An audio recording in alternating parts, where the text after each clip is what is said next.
This is Winnipeg Sports Talk Daily with Andrew Hustler Paterson and Michael Remis.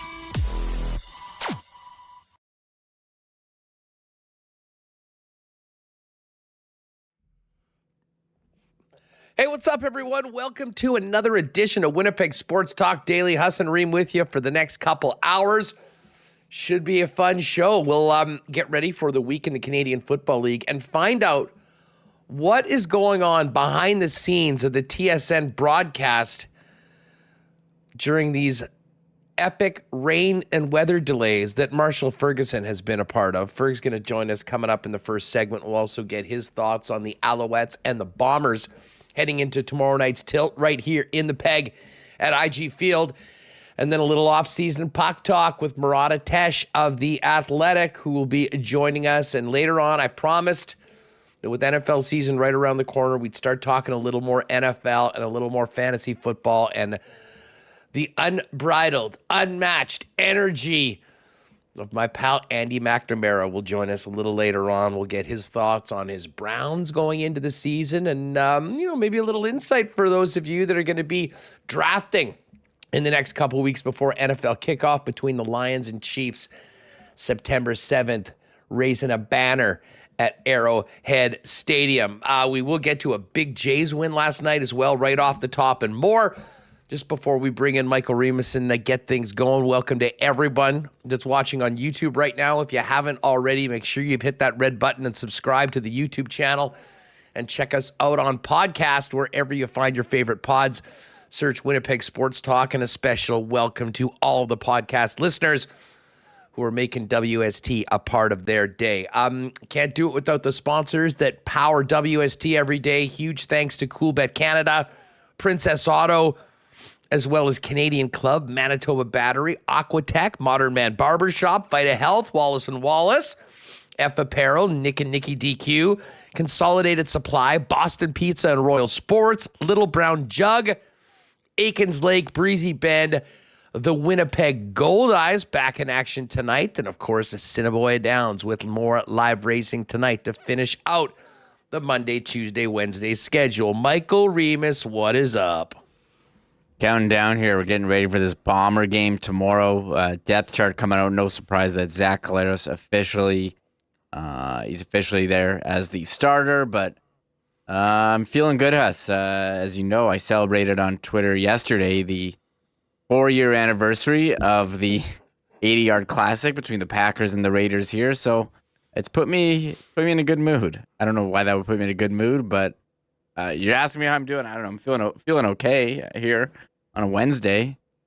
I know we touched on this last week maybe when you brought it up, but there needs to be a 30 for 30 with full. Maybe that will be our WST opus. What do they call it? The oral history of the 80-yard classic between the Oakland Raiders and the Green Bay Packers in Winnipeg, Manitoba. There's so much stuff behind the scenes of both the disaster that it was as an event, the disaster that it was as an actual game on the field with it being shortened to 80 yards, and then personnel things happening behind the scenes, more so with the Raiders and Antonio Brown and what he was up to in Winnipeg at that time. Listen, we won't forget it for a long time. I will say this, it will not be remembered fondly as one of the greater events in Winnipeg, although a lot of people were damn excited when that was planned out for them to come in week 3 of the preseason 4 years ago. I remember when we were all excited that they were announced, like, preseason week 3, we might see some starters play, which we didn't see any of. And what was it? The field was fine leading up to the game, and then on the day of, the Packers took exception to the end zone where the goalposts were in, and they had to play on an 80-yard field. It's interesting that the NFL hasn't come to Canada since that event, and I don't think it says any. I don't think the lack of success has anything to do with the people of Winnipeg. You looked at the ticket prices right away. You're like, for a preseason game, why would I pay that when I can pay, that and go to like 3 or 4 Bomber games and have more fun and see a better product? As far as, I was reading back on the columns, like what Mike McIntyre wrote after the game and what Paul Friesen wrote, and this was the preseason NFL game that took place in Winnipeg, and Paul Friesen wrote, "One of the more forgettable once-in-a-lifetime events you'll ever see." And I thought it's pretty tame compared to Mike's take, which was a complete and utter embarrassment, is what Mike said. And there was a lot of hype coming in. The promoter saying they were going to have a festival atmosphere, which there was none of. There was supposed to be like the teams practicing here, which they did not do. We did see Winnipeg featured in Hard Knocks because the Raiders were part of Hard Knocks at the time. And what they wanted to have a creative festival, the promoter did, similar to the Jets whiteout parties, which didn't happen. But the capacity... To compare a Jets whiteout to a freaking NFL preseason game in week 3 is laughable on so many levels. But listen, the NFL is so huge, and it was such a big... Like, just the fact that the NFL was going to come here, of all the places they could have played the game, it seemed strange, but I think people were here for it. But yeah, the way that it turned out, I mean, literally everything that people were sold didn't transpire. And then to top it all off, shortening the field just before kickoff. I do remember like just walking through the game and seeing people, and I mean, everyone was just having beers and going, "This is such a joke," but we bought our tickets, so we may as well hang out for it. And a lot of people left early. But yes, I'm with Freezer. Definitely the most forgettable once in a lifetime event we have seen here. We will get to some. Yeah. Top 5 most forgettable once in a lifetime events. Well, this would be right up at the top of the list. We are going to get to some NFL talk though later on with Andy McNamara, but right off the top, Remo, let's get to it. As you mentioned, it is official. Zach is back, and the Winnipeg Blue Bombers are going to have their starting quarterback back behind center when the team hits the field tomorrow for a big game against the Montreal Alouettes. And we'll talk a little bit more with Marshall Ferguson about Montreal.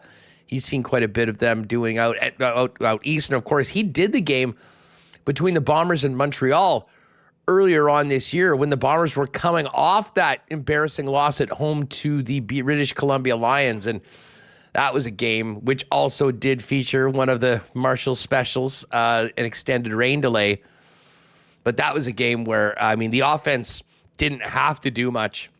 Completely dominated on the defensive side of the football by the Winnipeg Blue Bombers. And we have seen that a number of times this year, just how important. I mean, it's easy to get sucked in a world of fantasy football and stats and all that into what this Bomber offense is capable of, both with that incredible receiving core, what Brady Oliveira is doing with the back-to-back MOP. But the backbone often of this team is the Bomber defense, and we saw the way that group stepped up in the earlier game against Montreal this year, and they'll look to do the same thing tomorrow night and try and get to 9-2, have 4 or 5 days off, and then get ready for a big week of practice before the Labor Day Classic. Yeah, Montreal will have their quarterback returning as well, Cody Fajardo behind center, as Caleb Evans stepped in last week and led Montreal to a game-winning drive at the end over Ottawa. So good job, Caleb. Stepped in, led us to the win. Now take a seat for Cody, who I think he's been actually solid there for Montreal. And I agree with you, the Bombers' defense, sometimes we get hyped up about whatever ridiculous catch Kenny Lawler's making or Brady Oliveira running over guys to ice a game. But it was the defense that kept the team in it, forcing Calgary, 2 for 17 on third down, second down. Like, will that ever has that ever been done? Like, it's seems crazy. And I know John. I'm sure the Elks might have had a similar stat line at one of their shutout losses this year, but maybe not. I mean, it's that rare. Yeah, and we talked about how good their running backs were in Kadeem Carey and Dedrick Mills. I mean, on 15 carries for 51 yards. And John Hodge mentioned Kyrie Wilson was huge with a number of tackles last game. So yeah, the Bombers defense getting it done. And Stanback, he returned last week for Montreal, so they'll look to shut him down. I'm intrigued to see this game tomorrow night, expecting a good crowd. I haven't looked at the weather. Speaking of, we joke with Marshall, who's seemingly called like every game on TSN that this year that's had a weather delay except for Thursday, but they did show him on TV, but just looking at the Skywatch weather, the rain's tonight, so I think we're okay tomorrow, mainly sunny. So that should be great for a night at IG Field. You're getting mainly sunny? I'm getting 60% chance of showers. That's tonight. No, Thursday, 24 August. Here's what we have. Cloudy, becoming a mix of sun and cloud in the afternoon with 60% chance of showers later in the afternoon. Risk of a thunderstorm in afternoon. Fog patches dissipating in the morning, high 26. I see that today. Humidix 32. What site are you on? What's your go-to weather? I'm on theweathernetwork.com. This is on Environment Canada. Are you in weather.ca? Weather.gc.ca. Well, that's the government. I think which used to be Weather Office. Well, here's the Weather Network. It's Winnipeg Weather Talk here. It says 27 here, mainly sunny. I'll have to pull up your site now. Well, we have a discrepancy. We have rival forecasts. Who do you got? Weather Network or Environment Canada? It was like that's the old debate. That's the why not question of the day. Who do you trust for your weather more, Environment Canada or? Oh shit! Yeah, you're right. I thought you were reading it wrong. Environment Canada has 60% chance of showers. Weather Network has 20%. Oh, I thought you were just reading it wrong. I can usually read pretty well. There hasn't been anything that has impacted my reading abilities. Oh, man, that's crazy. This does remind me of the old debate, Google Maps versus MapQuest from the early 2000s, or I guess Apple Maps now. So we'll have to see what happens. This is Winnipeg Weather Watch, but I think it's going to be clear in the evening. Yeah, that's the hope anyways. And I know we'll have another great crowd, another great atmosphere, of course. Party gets going in the Princess Auto tailgate zone coming up 5:30 p.m., 2 hours before the game. But the Montreal Alouettes are good. I know the Bombers handled them well in Montreal earlier this season, but this team's won 4 in a row. They've done it with both quarterbacks, Caleb Evans and Cody Fajardo, who looks to return tomorrow night. And as we've talked about for the last few weeks, Remo, it really does seem like there is a hierarchy of tiers in the Canadian Football League. Bombers, BC, Toronto, and then Montreal is right there, and I think kind of by himself. And I know we'll get into this with Marsh a little later on, but it's hard at this point, just getting into the second half of the season. It is very hard to imagine an Eastern final that is not Montreal and Toronto and a Western final that's not Winnipeg and BC. Yeah, it's funny. I'm trying to pull up the CFL stats on the TSN website. I was about to talk about how good Austin Mack has been replacing Geno Lewis, but look at this. There's no tab on their broadcast rights holder. Where's CFL on here? NHL, NFL, MLB, golf, NBA, FIFA, Women's World Cup, auto racing, tennis, UFC, soccer, NCAA curling, more sports. There's not even CFL. That's very strange because when I just click on TSN on my it's browser, at the top. It's right. It's the first thing right beside. Okay, TSN. there it is. It's the first thing there. Okay, weird. Something's wrong there. Sorry to get sidetracked, but Montreal, I agree with you. Montreal, Toronto seem like the teams. They've been pretty solid. I thought Geno Lewis would be a big loss for them, but they've really retooled. And this Austin Mack, he's been, I think, one of the top receivers in the league. Huss, running. He is leading the league in yards with 773. And as far as running the ball, stand back when healthy, I mean their offense is good, and Remember, one thing that stands out to me, remember the defense last year in that game that they lost, just how much under pressure Zach Collaros was, and they're going to try to keep him clean for his return tomorrow night. One other bit of news from the Canadian Football League that's just come out. At the halfway point of the season, attendance up in 3 major markets that have been somewhat problematic for the league over the last 5 to 10 years. CFL announced today the average game day revenue in Toronto, BC, and Montreal is up 26% compared to the same time last season. Across the league, game day revenues are up 2.3%. You'd have to think that it's taken a massive, massive hit in Edmonton, and that in particular has really hammered that number, which should be a lot higher. And I'll tell you what, the TV ratings have been awesome. More younger fans tuning into CFL games. League stating viewership ratings in the 25 to 54 age demographic have increased by 29%. And over 8.8 million spectators have watched the league broadcast on TSN, and another 1.9 mil doing it on RDS. And fan engagement on social channels is up 30%, while page views on the website have increased by 11%. So I know we spend a lot of time, people that love this league, often always concerned about it, the present, the future going forward. And it's quite easy to look at some of the problem areas in the CFL. But that news about Toronto in particular, Montreal, certainly what Doman's done in BC, I think has really been admirable, and they've got a lot of momentum. But there is some positive stories around this league, despite some of the doom and gloom you often get from some corners of the media. I think we can all agree. We enjoy watching the product. Having the games on every day, it seems to have helped with this new Sunday nighter. Having BC be much better, I think its attendance is certainly up there. And, you heard from Marshall later, but cities like Winnipeg and Hamilton have tried to create a fan experience that's unlike, other events. And, you're going more, the game sometimes is secondary when you're at a Bomber game. People just want to go and hang out in the Rum Hut area or the end zone, walk around, have a drink. Especially in the summer. There's a percentage of the fans that'll go there and they're just looking to party. And listen, that's a lot of the young people that are just getting into it for the first time. But I will say this, regardless of what's happening around the stadium, in the Rum Hut, in that area outside, I mean, Winnipeg is fortunate to have some of the most diehard, dialed in and locked in fans in the league. And listen, that's a big part of IG Field as well. But listen, they've got something for everything right now, and that's why you see the continued momentum and these big 30,000 plus crowds that the Winnipeg Blue Bombers have earned from their fan base, not to mention a championship caliber football team for the last 5 years. Yeah. No, I'll just say, that people go and they have a good time, and maybe people who aren't, super CFL fans will say, hey, I hear this is fun. I want to check out what's going on here.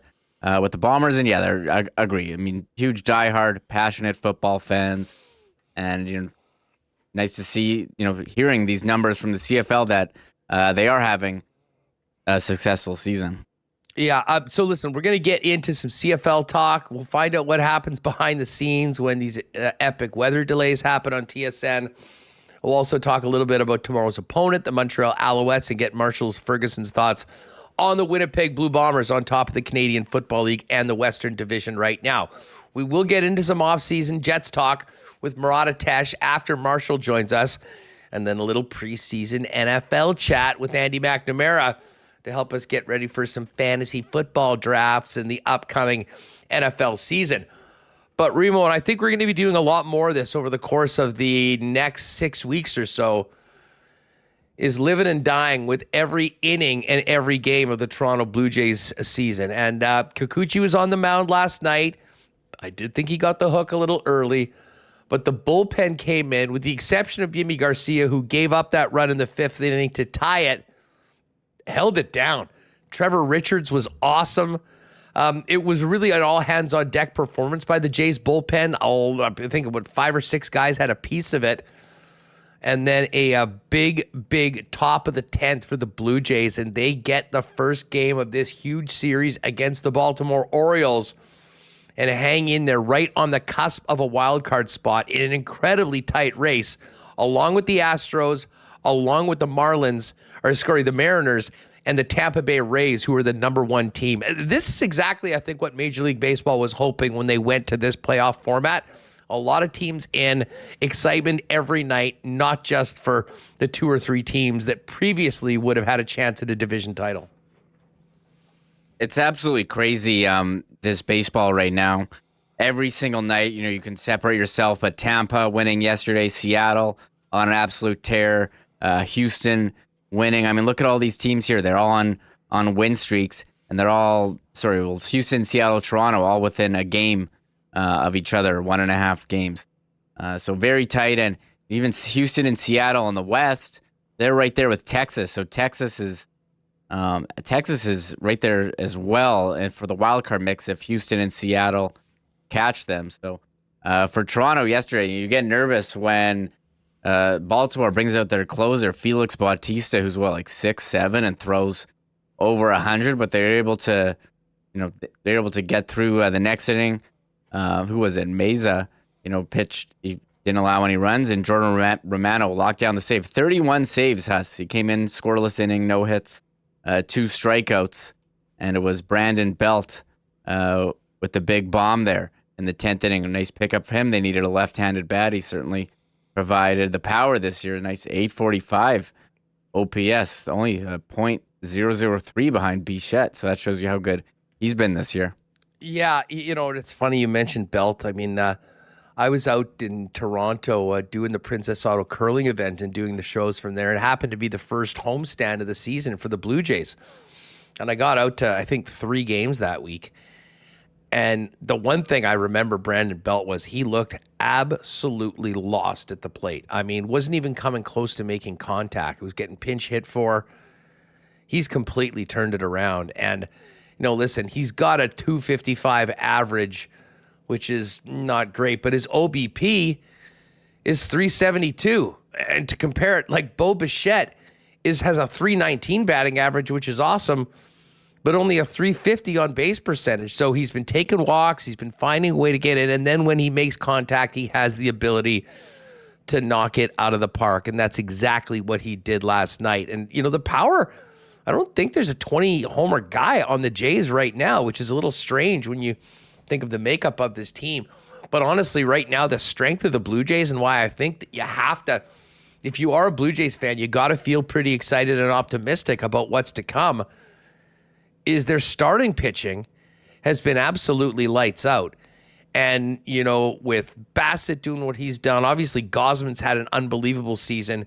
Kikuchi being the man over the last month or so and really solid most of the season. And then the return of the big guy, Hyunjin Ryu. I mean, Schneider's got a lot of options right now, even with Manoah being in AAA.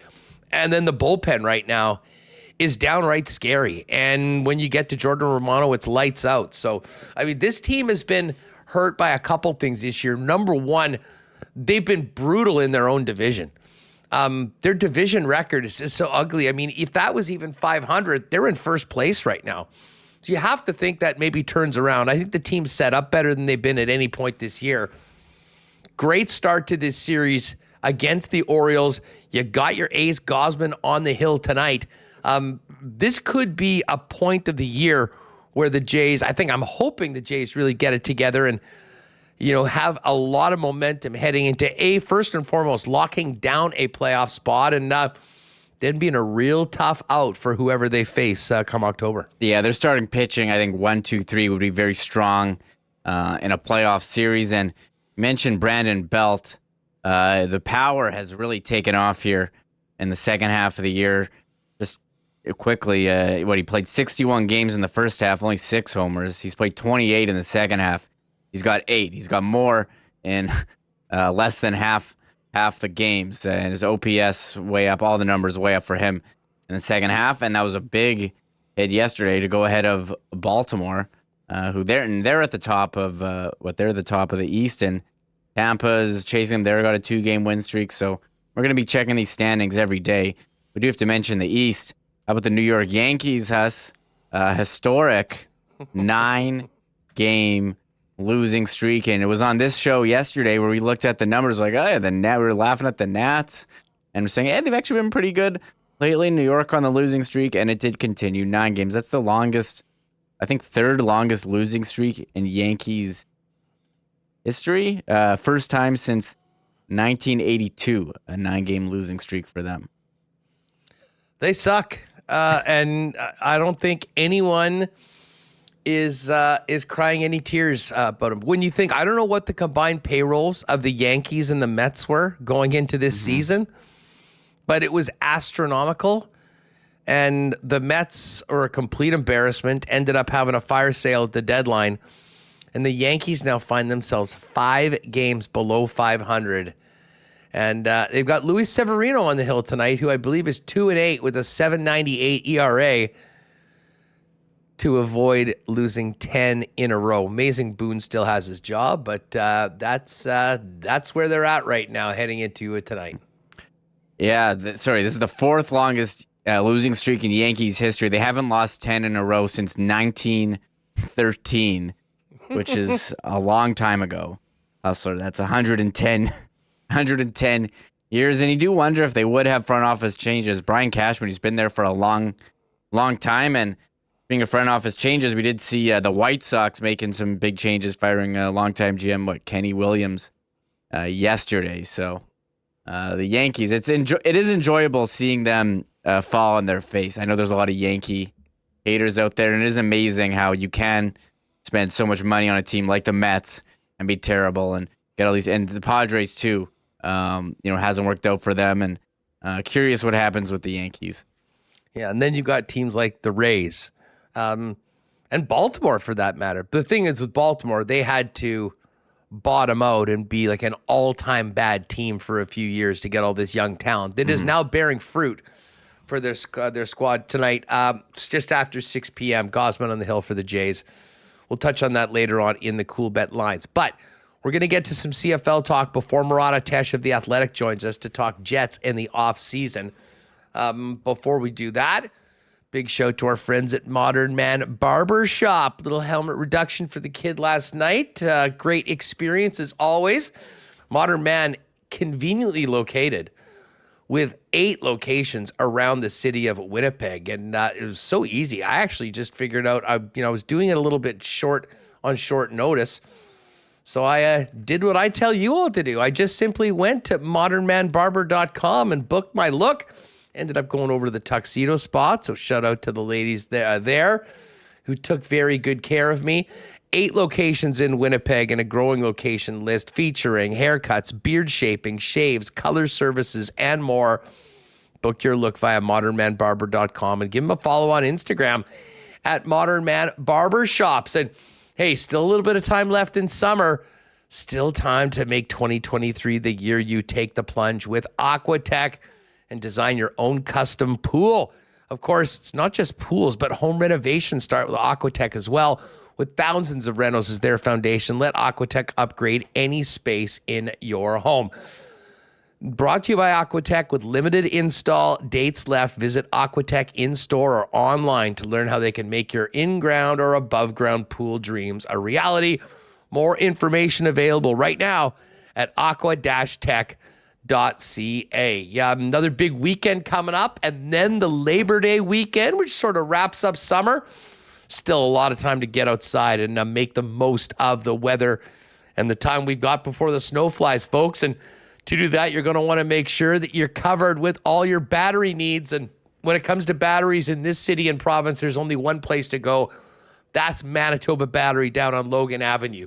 Why, you ask? Well, first off, you'll be shopping local. Second off, you will be getting guaranteed the best prices in town, beating the pants off the big box stores.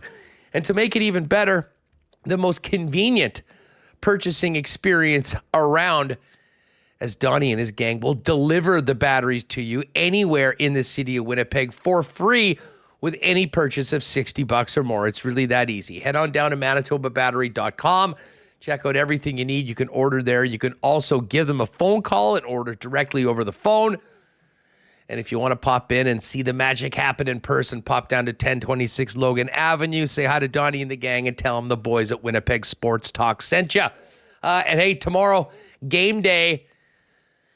And the Winnipeg Blue Bombers and their fans will be ready to go. And I have a feeling plenty of those fans might be enjoying a couple of Canadian Club and ginger ale pre-mixed cocktails from the official spirit of the Winnipeg Blue Bombers Canadian Club. I know many of you are having a tough time getting your CC in your local liquor store, but you can grab CC and ginger in cans, 473 milliliter, and in 6-packs at your local beer store or vendor. And of course, come tomorrow night, the Rum Hut will be rocking. CC will be available there, and you'll see CC and gingers throughout the stadium. Try one today if you haven't had one before. All right, Murat coming up in a little bit. First off, though, let's welcome in TSN CFL broadcaster, former quarterback, and weather jinx, Marshall Ferguson, to Winnipeg Sports Talk. Let's welcome in Marshall Ferguson, a.k.a. the Rainmaker. What, how are you, first of all? It's great to have you back on Winnipeg Sports Talk.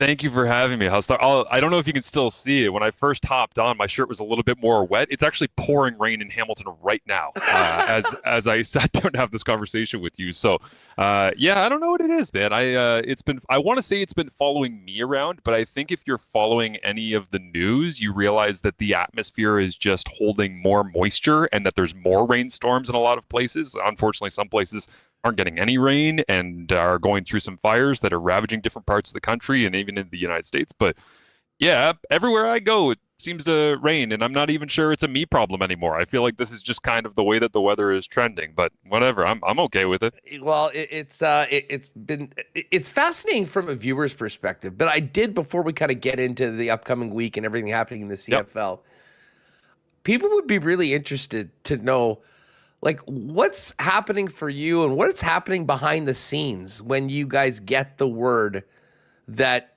the game is delayed. This is, for the podcast listeners, unfortunately, won't be able to see this. This was Marsh's video last week at Tim Hortons Field in Hamilton during that near 2-hour delay. But take us what's going on behind the scenes. When do you get notice that, oh, this might be paused? And then once the game is delayed, from a television perspective, both for you as the broadcaster as well as behind the scenes, what's going on? Yeah, shout out to Reem, by the way, for pulling that up, and also a red flag on me for realizing I think I'm wearing the same shirt for this interview that I was in that video. So apparently I own one T-shirt. That's fantastic. But it's a good look. Thank you, I appreciate it. Green's my color when it comes to T-shirts. So it's but I will say that man, there's so many directions to go with this. It's a great question because I mean, first of all, the way that it works in the booth is we're basically the same as everybody else. You know, we'll talk about it. We'll look at Doppler radars and we'll see Environment Canada, updates and all the rest. And, sometimes we know it's coming. And I think we need to do a better job of communicating that, not just to fans, but also to the viewers of, I don't think we need to act dumb to the fact that, like, oh, look, this storm came out of nowhere. Didn't see that. It's like, no, when we show up to the ballpark 2-3 hours before the game, immediately the conversation is always, hey, have you seen the radar? Have you seen the weather? Yeah, it looks like it might come in. Okay. Like, I think we should do a better job, honestly, on the CFL TSN of being able to preface people with, like, hey, there's storms in the area. We might have a delay, but for right now, this is a great game kind of thing.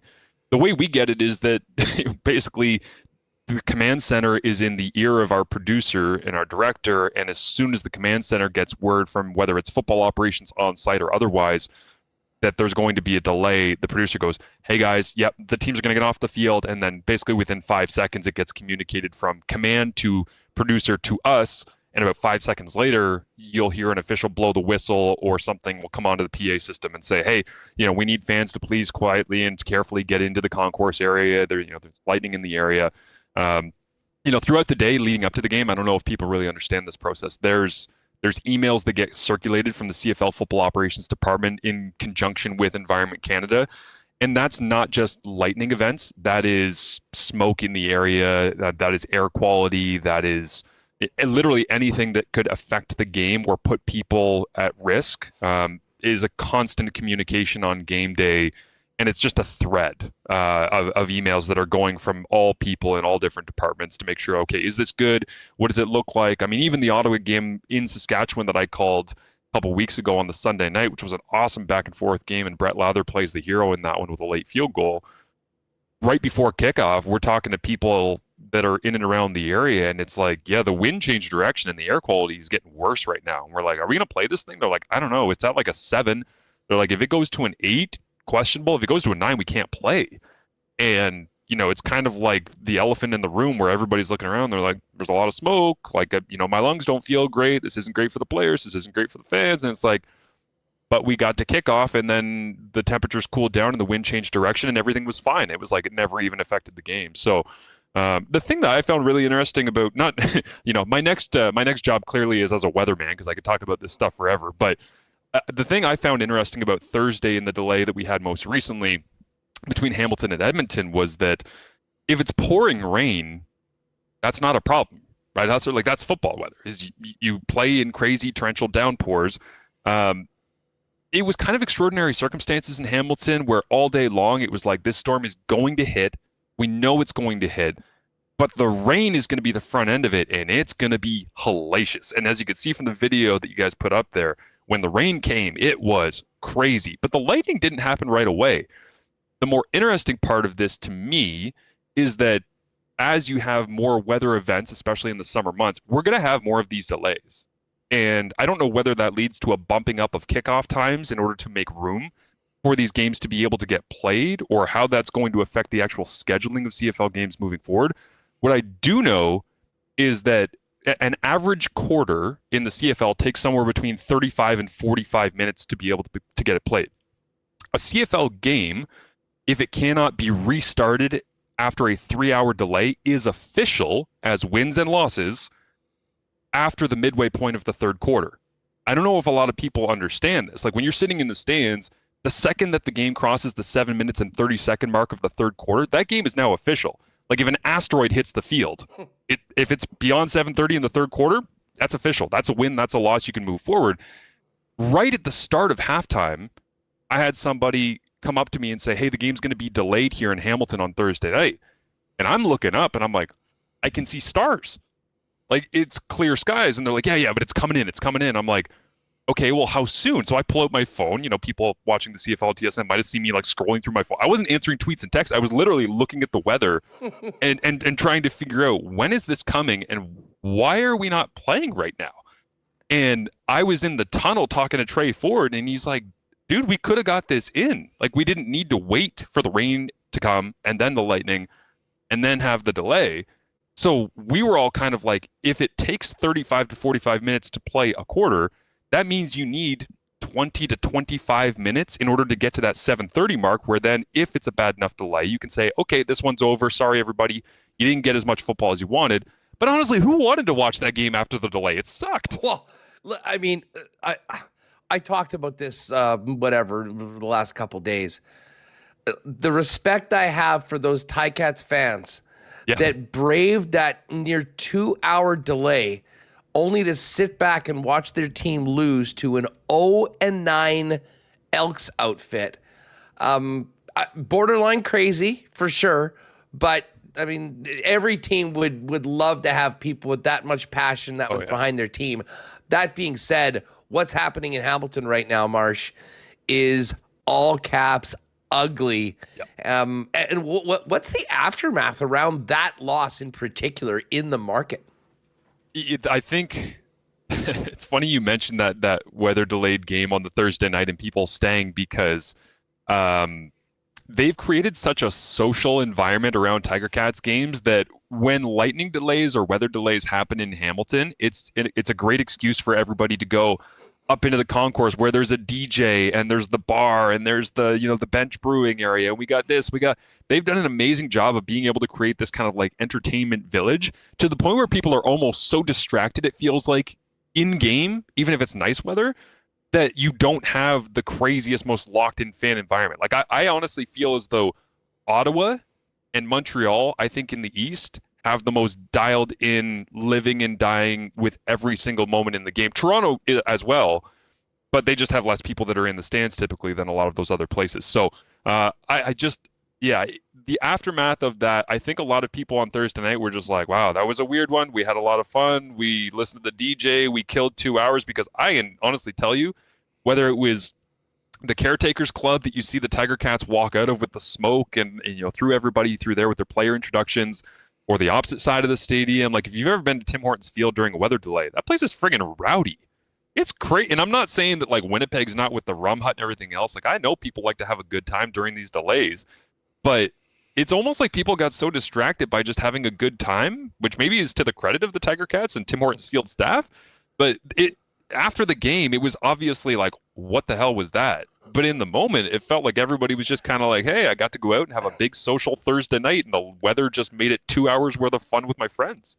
It's probably a good thing, considering the way that one ended, certainly for fans of the Ticats. Listen, I want to ask you about Bombers Montreal coming up, but listen, Edmonton is Edmonton. I mean, they've got one win on the season. We'll see whether they can finally break that ridiculous home losing streak coming up against Ottawa. But, this Hamilton team hosting the Grey Cup, made some big moves in the offseason. This has not gone the way anyone expected it. And you've got to wonder about the future of Orlando Steinhauer, but also what the rest of the second half holds, assuming Bo Levi is going to come back. And it's been ugly with him behind center too, Marsh.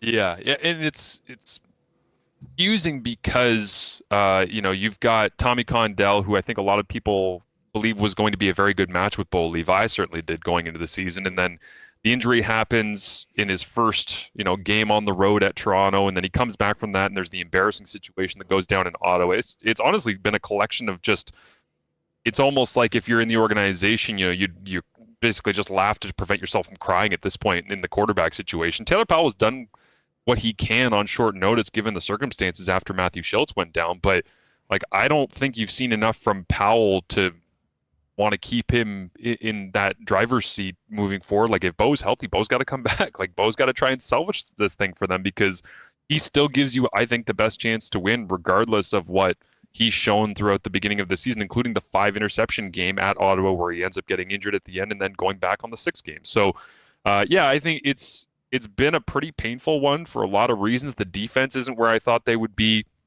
A lot of the additions, like Duke Williams is a hell of a player, and he'll give you, 2 or 3 basically in-breaking routes in the first quarter or two where you're like, wow, big body over the middle. They can really work that. And then it's like, yeah, but if you don't have Tim White going on the outside and you're missing a little bit of that Stephen Dunbar influence that you had last year, and you're not getting a ton of production out of your Canadian receivers, and now the quarterback play is a little bit hit and miss, and it's just, it's not being pieced together in a way that's going to allow them, I think, to have sustainable success the remainder of the season. And I actually had somebody tap me on the shoulder at that game on Thursday night, and they said, do you think Hamilton is the worst team in the East right now? And I was like, I would take Dustin Crum's never say die mentality over what I've seen from Taylor Powell so far, and that Ottawa defense creates more turnovers than Hamilton. So if you're going to squeak a couple through and get that extra, couple of turnovers and couple of big shot plays, even with the legs, I think Crum gives you the best ability to do that over what Powell has so far, and that makes me think that maybe Ottawa finishes 3rd and Hamilton finishes dead last in the East Division, which I never would have guessed that going into the season. Well, the one thing I think that's clear right now is that there is a tier in the Canadian Football League that includes the Argos, the Winnipeg Blue Bombers, and the British Columbia Lions. And then there's another tier that I think only includes the Montreal Alouettes. And then the rest. I mean, I think they're clearly number 4 right now in this. And we're, of course, going to see them on Thursday.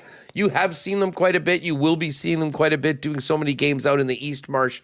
With or without Cody Fajardo, what stands out about this Alouettes team? How have they gotten to 6 wins in 9 starts already? And what sort of a challenge do you think they'll bring into IG Field for the Bombers Thursday night? So the big thing that jumps out to me is I did the Winnipeg game in Montreal on Canada Day this year, and Montreal is a very physical-driven team. You would expect that from a Noel Thorpe and Jason Moss coach team. And I remember Moss saying coming out of training camp, if there's one thing we're going to do, we're going to be fast and physical, which every coach says every year, but they actually show it. Like, they are actually on the point of attack, like whether it's linebackers filling in gaps or if it's offensive linemen pulling around and being able to dominate on a kick-out block, whatever. But here's the thing. Winnipeg put them in their place. And I know that it was a weather-delayed game, and, you know, it was sloppy, and it was Brady Oliveira time, and Willie Jefferson had a great game. But Montreal is a team that has prided themselves on being the aggressor and being more physical than the other side. And in that game, Winnipeg said, "Oh, really? You think you're physical? Watch this." And just beat the absolute hell out of the Alouettes. So I expect this to be an extremely physical one, because I think that's going to be the message from the Alouettes throughout the entire week is, hey guys, like this is the way that we've had success this year. And Winnipeg handed us our lunch money and basically told us to get lost in that game. And doing that at home as well, I think was a little bit demoralizing for the Alouettes. So I think what jumps out to me, you know, statistically, analytically a little bit, is that Montreal's defense, they play a real risky style, and it's basically on second down, we're going to come after you and force you to beat us. Problem is, Zach Collaros is really good at beating you.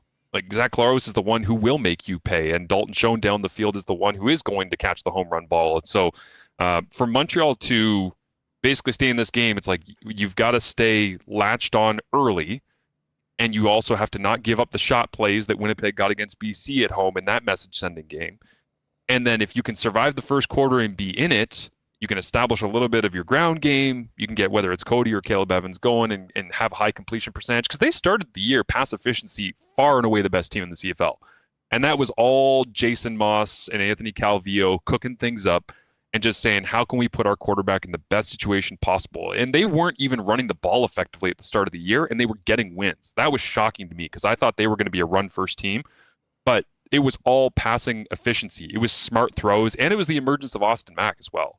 And I think that's the formula for Montreal to have success. But, I mean, we all know what Winnipeg's formula for success is, and it was significantly more effective in Montreal than Montreal's plan was. So, you know, this is the rematch. This is where we will see it, where it'll go. But I do know that that's going to be a fun one, because, as you say, Montreal, I think they're right behind those top three teams. And, you know, I'm not a huge believer in Saskatchewan at this point, or Calgary. I don't think Ottawa or Hamilton have a lot to believe in the big picture of being Grey Cup contenders. So it feels as though this is kind of a 4-team race. But the reality is there's going to be 6 teams that are going to make the playoffs, and you still got to win your Eastern Semi if you're the Alouettes hosting. So, I mean, I'm already looking way down the road, but I'm just looking big picture at the way this season is shaking out. And yeah, I don't disagree with your assessment. Well, listen, I can't say that I'm not expecting it to be Toronto-Montreal playing in that East final, and we're all waiting. It's almost like a title fight. We're waiting out west here for October 6th for the Bombers in BC to go at it in the rubber match to basically find out where the West final is going to be.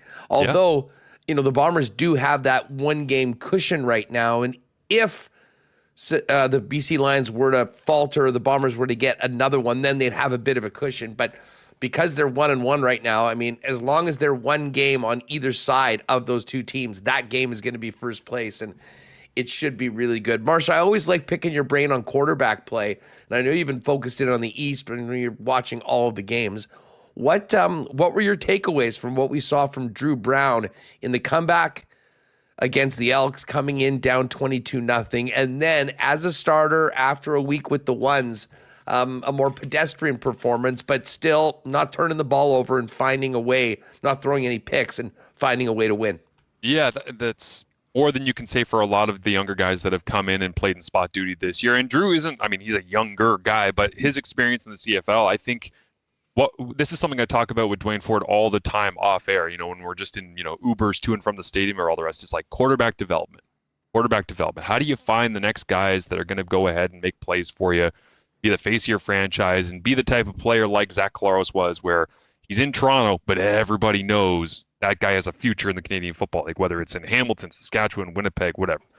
And the thing that jumps out to me for Drew is that he doesn't make many bad decisions, and his mechanics are super, super sound. Like, I really like that. He doesn't have the biggest arm. He doesn't make the throws that are going to, jaw-dropping.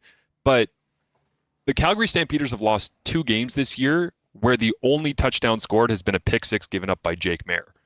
And he's supposed to be the absolute face of the franchise. And that's why I just feel as though Drew gives you a chance to win, especially surrounded by the great Bomber system that he's working within. But I also think that there's a really high ceiling on him. Like, I don't even think that we realize yet how good he can potentially be. when you look at some of the other performances around the CFL, I'd be really concerned if I was the BC Lions right now with Vernon Adams Jr. playing like that and you still lose. Like, I understand Saskatchewan is not an easy place to get a victory, but it's like if Drew Brown were to put up those numbers and lose, we'd be like, whoa, man, amazing game by him. VA does that and loses, and we're all like, oh, like, do they need something else? Like, what's the fix on that one kind of thing? So I think Drew is an extremely well-measured player. He doesn't make those mistakes, and he's I think probably his best asset just from a straight quarterback position analysis would be his release. Like, I think his release is so snappy and so quick. It goes with the mechanics, like everything starts from your feet up, but he is so quick at getting the ball out, and as he gets more reps and more time in and around the CFL, like legitimate reps, reps that you talk about with starters, I think he's going to be a target for people moving forward. And I don't know if he's going to necessarily be like the hot quarterback, but there's been a lot of guys that don't have his quality of skill set who have been sought after in free agency. And I'd be very surprised moving forward if, Winnipeg doesn't have some serious competition to try and keep him in-house. Hey, you mentioned BC for a minute, and listen, Vernon and VA look great. Yep. But they were the Donut Boys, remember? Coming into Winnipeg, the Donut Boys with their shutouts against the Elks. And then it wasn't donuts on the menu, it was 50 burgers. Did the Bombers break the Lions defense? Because they haven't looked the same since that game, Marsh. No, and when I finished watching that first matchup between BC and Winnipeg, I remember, and it's funny because you know this as well as anybody else, like seeing week one football is just funny because you watch back the results of week one typically by week 5 or week 10 or week 15, and you just laugh because you're like, week one's weird as hell. That wasn't week one, but that felt like a week one game where the result was just like, what? And then I started thinking about it, and I looked at the schedule, as you mentioned, October 6th being the third game of the 3, and I saw the way that the second game played out. And even before they played that second game, I remember saying to a bunch of people, because they're like, wow, BC, huh? And I'm like, yeah, they're really good. Like, they're a very, very good team. However, I feel like come the middle of November, the end of November, we are going to look back at that first game of BC and Winnipeg and be like, what an anomaly. Like, what a weird game that was to have that turn out the way it did. I don't think that was the real true matchup of those two teams. I think what we saw in the second game was closer to reality. I think Zach Collaros loves getting up for big games, and he's probably going to play a hell of a game if he's fully healthy against BC in that third game. And if they play in IG Field in the Western Final, I think Winnipeg comes out of that game, and crazier things have happened, but I think Winnipeg comes out of that game going back to Hamilton to play in the Grey Cup, winning by 10 to 15 points. Like, I think it's a couple of key plays here or there. You get a special teams play, you end up getting a Dalton Schoen touchdown, and then it's Brady Oliveira time in the second half in the cold at IG Field.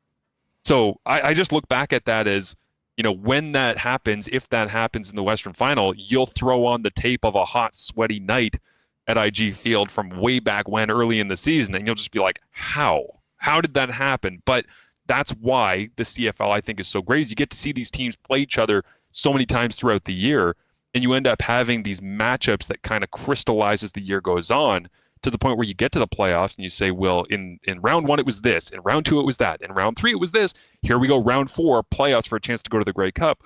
And the more that I look at it, I'm just like, Winnipeg has the formula to beat BC.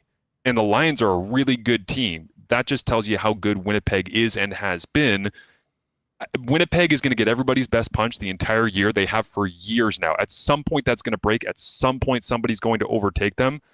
I'm just not sure it's this BC team unless BA just goes out of his mind and makes all the right decisions and has the most accurate game he's had, has the back-breaking deep shots to Dominique Rhymes and Hatcher and Hollins. If he does that, then it could be a totally different story. But I just see Winnipeg controlling the remainder of this season in the West. Marsh, always great having you on the program, and we managed to do it without any delays. Unbelievable. Speaking of that, when do we see you back in the booth? Yeah, I'm coming up on Friday night of this week. I got to wrap my mind around it. I haven't been in the booth for 2 weeks, and I got Labor Day weekend off. So I got one game before we hit September, and that's going to be Calgary at Toronto. So I'll get a chance to fill myself in on everything Stampeders and Argos over the next couple of days, and kind of feel out where Toronto's at as well in this mess of the East Division, because as you say, Montreal's nipping at their heels. I think Toronto's the better team overall. They're in control, but they've shown a couple of little flaws here and there. And obviously the Calgary-Toronto game was a super interesting one because we didn't get a chance to be able to see Kelly go in that one very much. So it'll be a fun game to call. And then if you're an Alouettes fan, you'll hate me by the end of September because I have all 4 of your games. So I apologize. Marsh, you're the best, buddy. Have a great call on the weekend, a nice little trip, and we'll look forward to doing this again real soon. Have a great one. Thanks, Hustler. You too.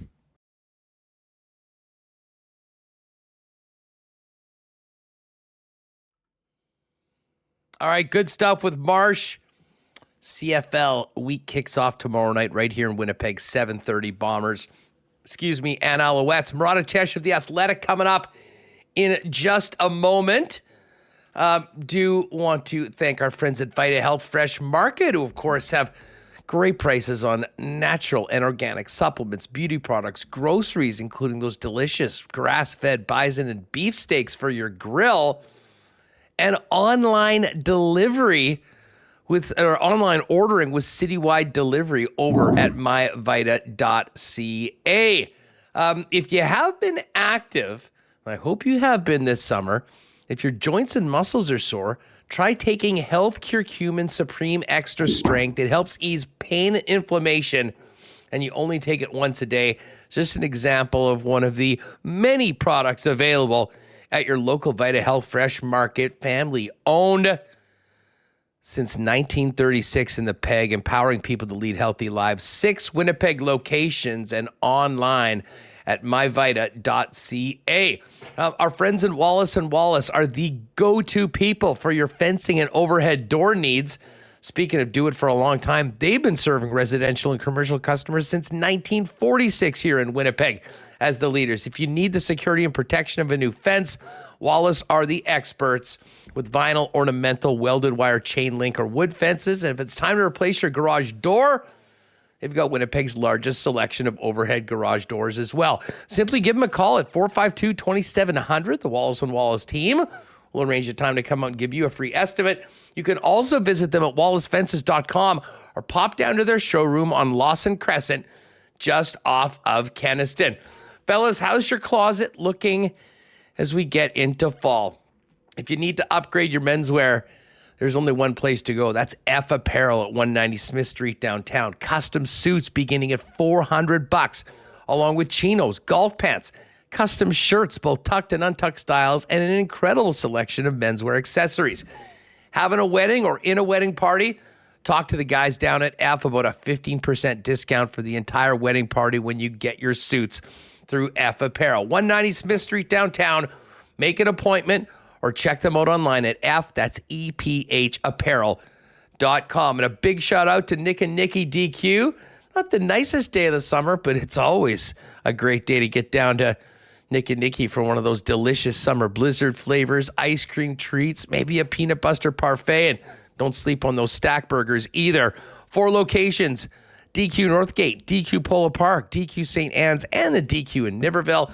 And if you do need a DQ ice cream or blizzard cake for an upcoming event, hit them up on Instagram at DQ Manitoba. They'll custom make it however you want it for a quick and easy pickup at any of the 4 Nick and Nikki DQs. All right, let's welcome in Murat of The Athletic to the program. Murat, what's going on? Hey, Huss, how are things? Things are good. What jersey day today on WST? What are you rocking there? This is the White Shell Wild. This would be a team I grew up on. We were the Wolverines for many years, and then in my Bantam year, we did some fundraising, and we wanted our own jerseys. The Wild, I think, were probably relatively new in the NHL all those years ago, and so I still hold on to a little piece of history here. Love it, love it. Great look for summer. We're waiting for hockey to get going. You know, it's funny. It won't be too long before players are back in town, and players are skating together, and then of course media availabilities and the beginning of training camp. But just before we get to that, something we were talking about before, one thing that was a little different last year for the Winnipeg Jets. Not necessarily with the big club, but as it pertains to prospects and players on contracts, was the lack of a full-time ECHL team. What are you hearing right now about how the organizational chart might look when it comes to the Manitoba Moose and a club for players from Manitoba if they're not on the roster to get playing time? Yeah, I don't have this 100% locked down yet, so it's not breaking news so much as what I'm hearing is that Winnipeg and Manitoba are pretty keen to get themselves a full-time ECHL affiliate.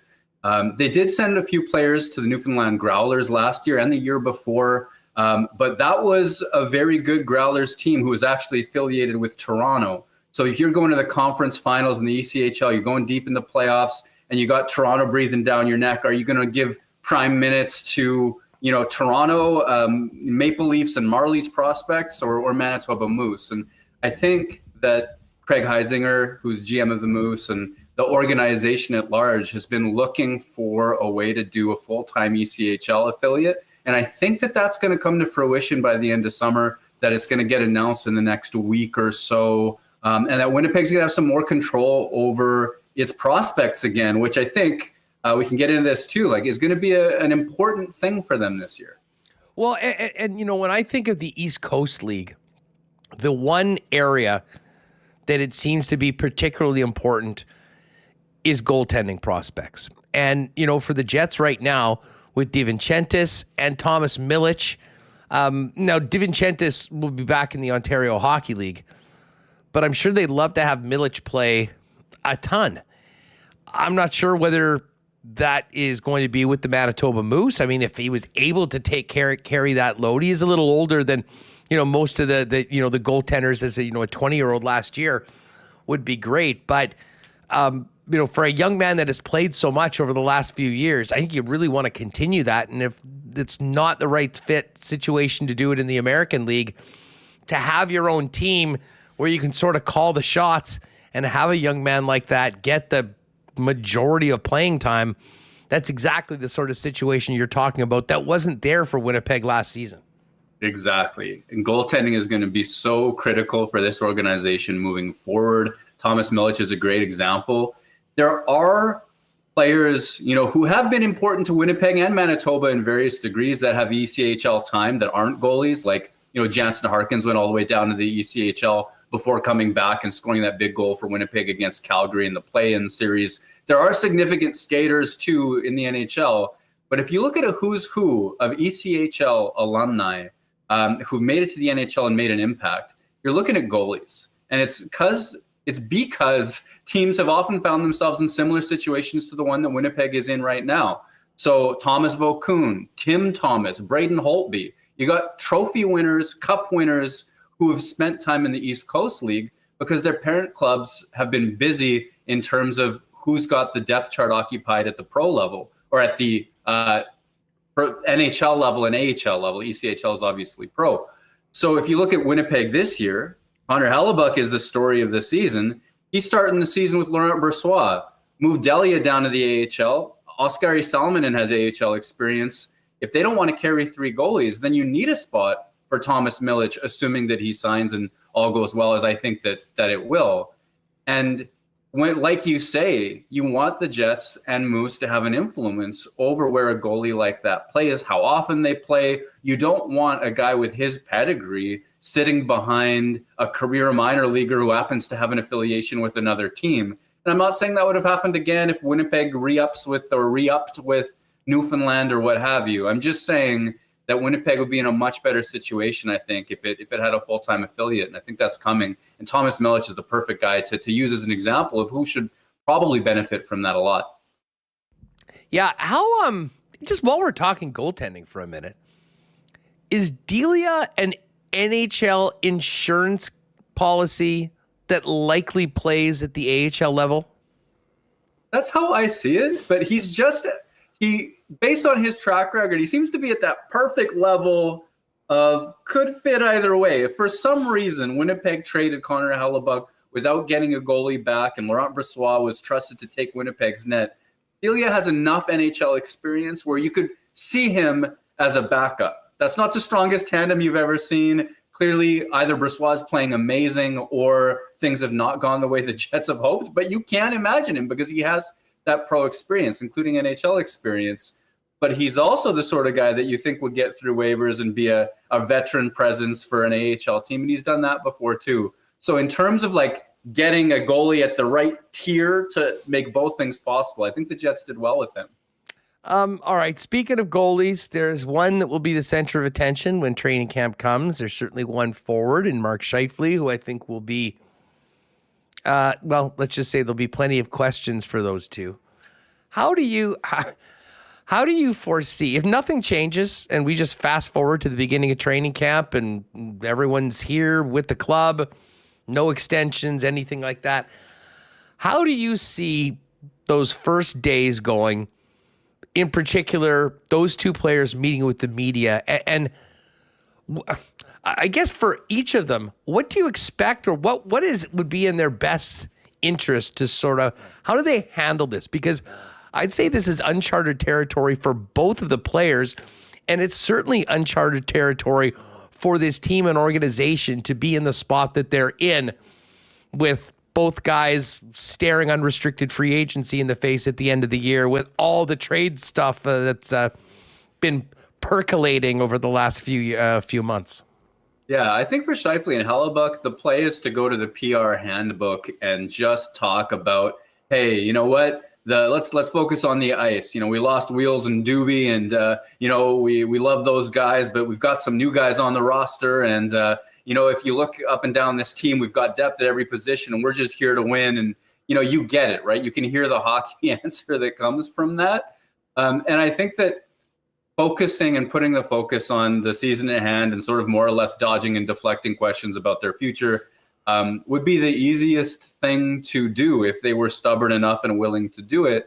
I also think, though, that there have been moments when players have been more candid than that. And, I'm looking forward to seeing what Connor Hellebuyck is like in scrums and when those conversations get brought up at camp, because he's, prone to giving the occasional honesty bomb. And I would love to hear what's on his mind in terms of how he would approach the season and, if he'll double down on the all I want is a cup that he left us with in the spring, because I think that every once in a while he's just so honest about his goals that I'd be really fascinated to hear what he has to tell us. Well, I listen, I'll back that up. Part of the reason why I've always been entertained by his answers is that he, in his quirky goalie ways, usually shoots pretty straight. And someone's going to ask him, probably on that first day, why is it reported that, you're not willing to re-sign with the Winnipeg Jets? There's been all sorts of rumors that there's been some big money thrown at him. That is not the case. And, there's a lot of players that I think that could go to that PR handbook. I'm not sure Hellebuyck has that club in his bag. And to me, it'll be completely interesting as to just, what he says, because he is more often than not honest, sometimes to a fault. And, to a fault. I don't fault him at all. It's great, and it's great for the media. But, he is just so important to this club. And to be honest, a lot of things that, in particular, Hellebuyck could say, in a lot of ways, might amplify some of the, at least perceived chaos from outside of the organization about just this situation that the team is in overall, with their best player potentially having one foot out the door.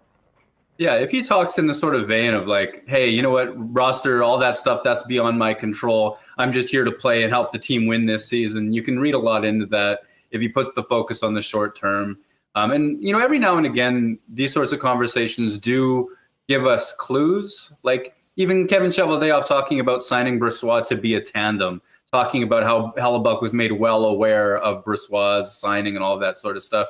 To me, I think that was enough to do a little bit poking around. And I think that there's maybe a sense that part of that signing, in addition to being insurance for Hellebuyck, was also made to make him as comfortable as possible if they're going to try to make some short-term pitches. And it might give us some clues in terms of how those minutes get divided as well. So, if I think that I guess what I'm trying to say is that, like, even if he puts the focus on the short term, I think we'll be able to take a lot away from it. I doubt he'll walk in there guns blazing and say, well, this is it. This is all victory lap. Let's go. See you goodbye at the trade deadline or something to that effect either. But we'll see. And then there's obviously, just as it pertains to the goaltending, the playing time. Hellebuck's always been a workhorse. And I'll put this to the chat right now for a why not question of the day for our friends at Not Autocorp over at Waverly and McGillivray. If this is Connor Hellebuck's final season with the Winnipeg Jets, and there's a potential that he's traded at the deadline, does it matter if he plays a ridiculous amount of games? How important is it that Laurent Brossoit gets regular work?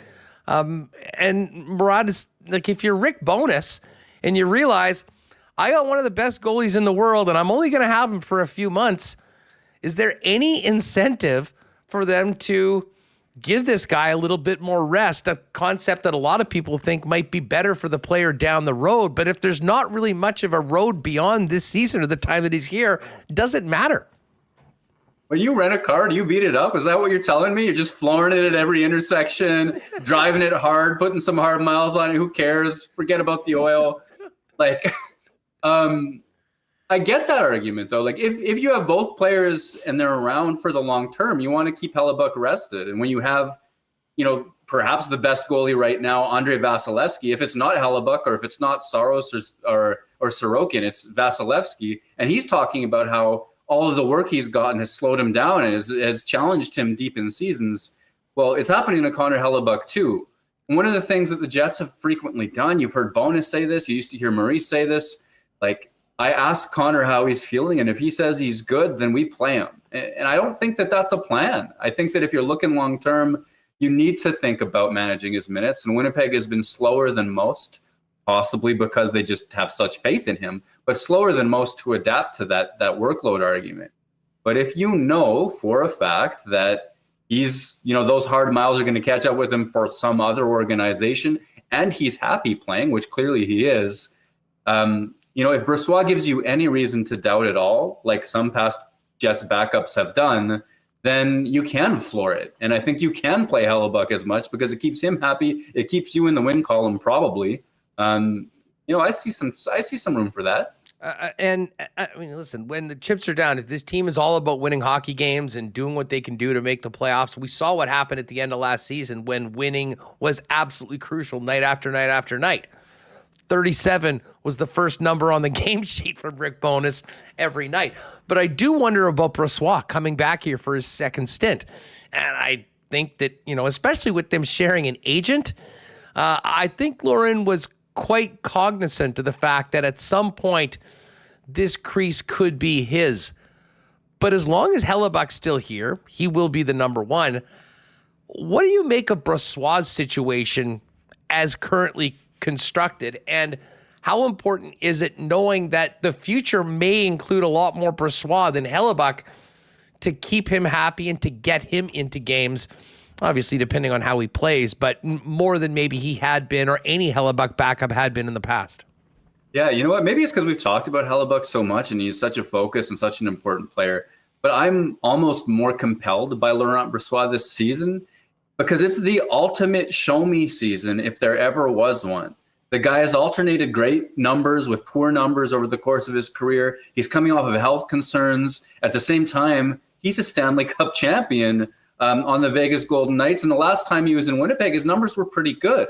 So there's reasons to believe that he can do it. We have not seen him do it for the enormous amount of games that one would expect of a future starter if that is the path for him. But he's an unrestricted free agent at the end of the season. And he's come out and told us by way of media saying, my goal this season is to prove to the NHL that I'm a starter in this league. And that's a gauntlet to drop for a guy whose health has been an issue at times, whose consistency has been an issue at times. But his peak ability, when he's on and things are going well for him, is well within that starter range. Like, I think that he has the ability and he's just got to prove it. And that makes him compelling. Murat, so let's get to the guy that'll be calling the shots and pulling the trigger on all of this, Kevin Cheveldayoff. And, it'll be really interesting to hear what Chevy has to say about this entire summer post-draft, where obviously they made the Dubois deal. He spoke very excited about Colby Barlow and what they did at the draft. But I think there were some expectations, probably within the organization as well, that a little bit more change would have happened leading up until this point. And for whatever the reason, this team is pretty much still in a similar spot, minus the big change of Dubois turning into 3 players coming from the Los Angeles Kings. We obviously focus on the Scheifele and Hellebuck situations right at the top of that list. But there's Nito Niederreiter, there's Dylan DeMello, there's Brendan Dillon. What are your thoughts on the overall challenge of what Chevy has on his plate going into training camp and all the variables that will be affecting the different decisions that are made basically from game 1 of the season right through until the deadline in March? Yeah, it's funny. Winnipeg could flood the UFA market with its own UFAs. I think I got that from a commenter at the site. I think that's an astute observation, and it goes beyond, I want to say it goes beyond the marquee guys, but when he's on, Nino Niederreiter's name is a marquee guy. He was a substantial ad for the Winnipeg Jets last year. I think for me, I look at sort of the situations and the contexts that guys might be able to play in the future if they stay. And I think Dylan DeMello, I haven't talked to Dylan DeMello about this. I have no idea what he's thinking personally, but he's come to an organization that took a couple of years, but finally seemed to realize that he could play against tough competition as a perfect complement to Josh Morrissey.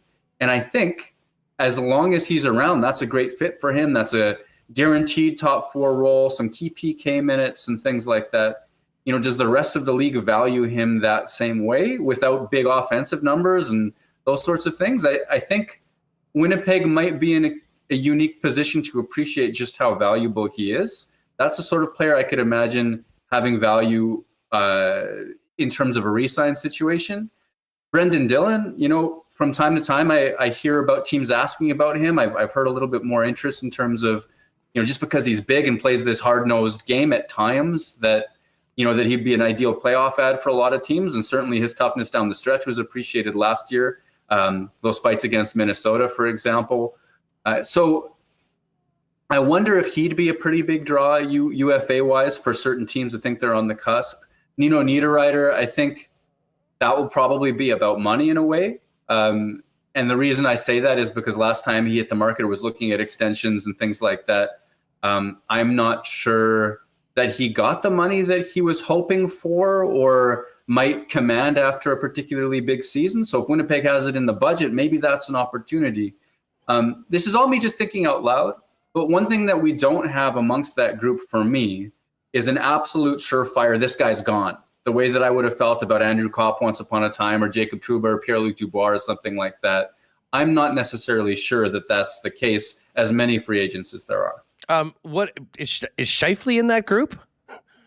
I mean, Scheifele's future, I keep going back and forth on. I haven't expected him to stay. I've expected with the cap going up that, somebody's going to be able to pay him substantially for the offense that he consistently produces.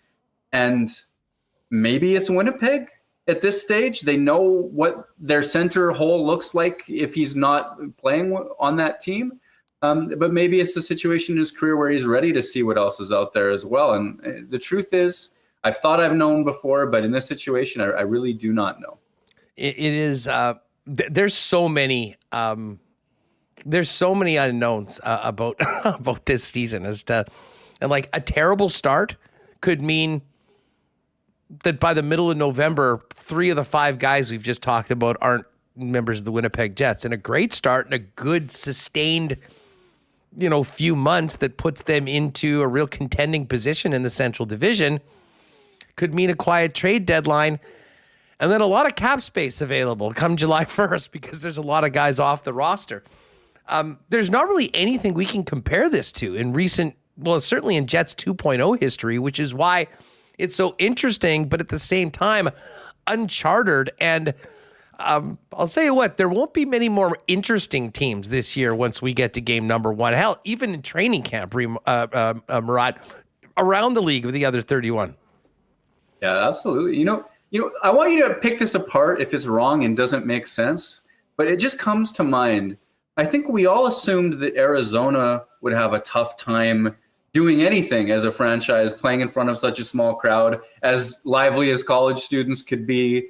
All that money that they've taken on, dead money on the cap in forms of LTIR contracts, like Brian Little's, for example, which expires at the end of this season.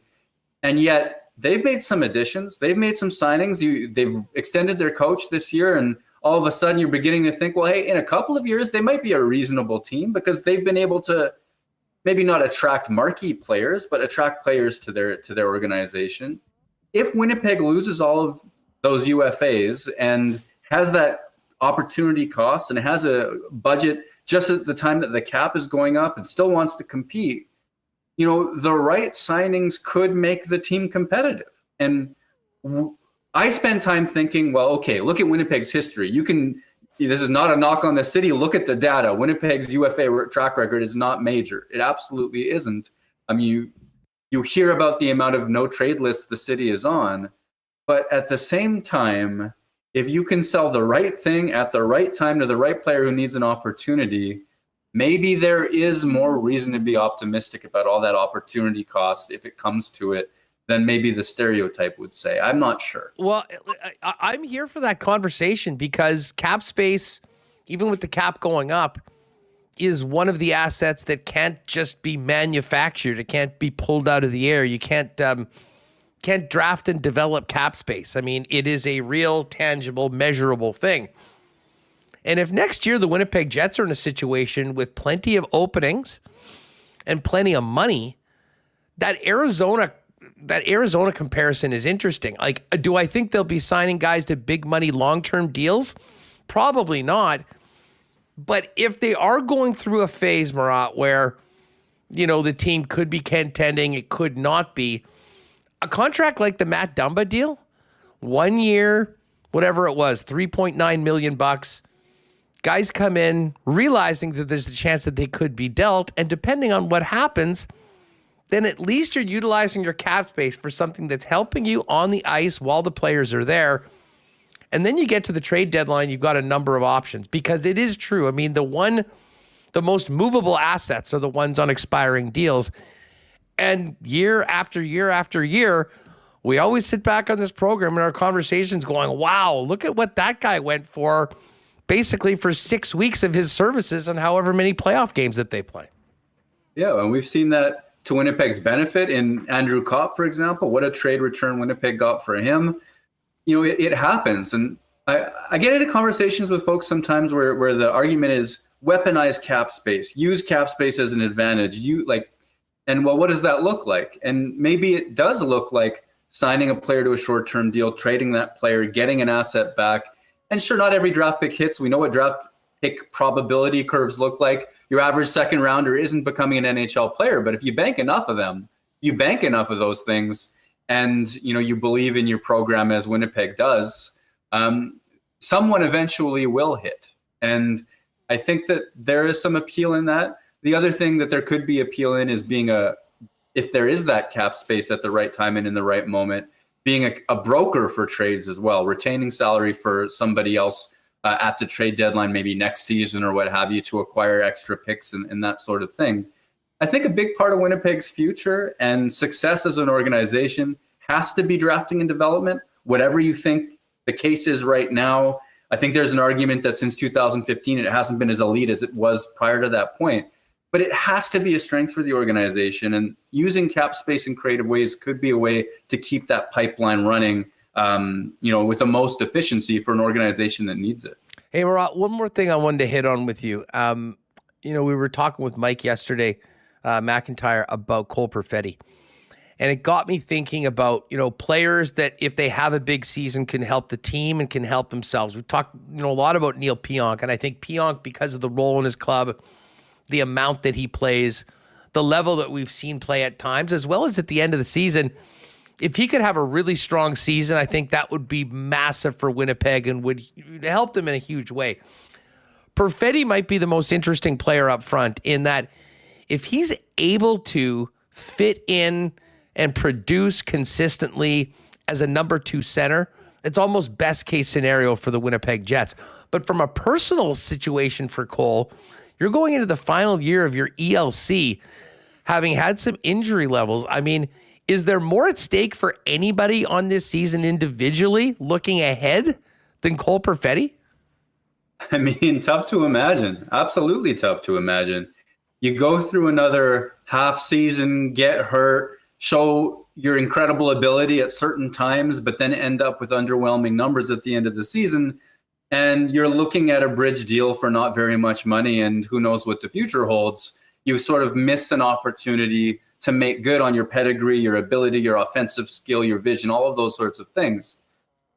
There's also an argument to be made, and we've seen this to a certain degree recently with players, where if a player is produced for one season and it's been in really great numbers, yes, that's worth a big raise. If they've done it for two or more, that can be quite substantial too. But if Cole Perfetti has a single phenomenal season, he's dropping like 75 to 82 games played, very healthy, and he's in the 60-plus point category. Winnipeg's extended those players long-term in the past and has looked great doing it with Scheifele, with Ehlers, Kyle Connor, for example, as well. I mean, there's some arguments to be made. If he has a Troy Terry type season, 60-plus points, offense in top power play usage, all that sort of stuff, that he could get Troy Terry-like money, which was $7 million long-term. And so the difference in scale between an unhealthy season where you're getting 3 point something for 2 years and a healthy one where you have the season of your life and it's a big breakout and you're looking at almost twice that depending on how healthy and how productive you were. Yeah, this is going to be a major season for Cole Perfetti. Murat, thanks so much for doing this. You got some exciting family time coming up. Enjoy it. We'll catch up over the next couple of weeks and cannot wait to get to September and see where this journey takes us for the 2023-24 season for the Winnipeg Jets. You have a great one. You too. Thanks for having me. Thanks so much. Make sure you're reading and subscribing to The Athletic for all of Murat's work, and you can find him on Twitter as well at Murat WPG. Murat. All right, Andy Mack's coming up in just a minute. Looking forward to getting Andy back on the program. Tomorrow night, though, it's game day, 3-down style, right here, Winnipeg, IG Field, 7:30. But the party starts at 5:30 at the Princess Auto Tailgate Zone. Get there early. Enjoy $3.50 pops and hot dogs, $5 beers, great entertainment from DJ Finesse, and then get in there and get ready to get loud as the Bombers look to go 9-2. Princess Auto, proud sponsor of the Blue and Gold, WST, and the place where you'll find the best deals on the most unique assortment of tools and equipment around. Everything you need to complete the projects on your list or start something new is at Princess Auto. Visit them at one of 2 Winnipeg locations, and you can always shop online 24/7, 365 at princessauto.com. Our friends at Consolidated Supply have had a banging summer. Busy right from the spring through until now as the leaders in irrigation systems and artificial turf, not to mention new and used golf carts, is the exclusive club car dealer in Manitoba. But there's so much more than just irrigation and turf and carts. They've got great options for your property, including hot tub spas and amazing outdoor kitchen options. And of course, they are the leaders in small engine parts and repair. Pop by and see them at the showroom, open to the public. Consolidated Supply, 1395 Niagara Road East, or find out more on their website at cte.ca. Well, big Bomber game tomorrow, NFL season coming up, Jet season coming up. If you need to up your fan gear game, there's only one place to go, and that, of course, is Royal Sports at 750 Pembina Highway. Royal has got it all. Tons of exclusive pieces of Bomber merch that you won't be able to get anywhere else. And of course, they've also got the best selection of NFL gear with the season just around the corner.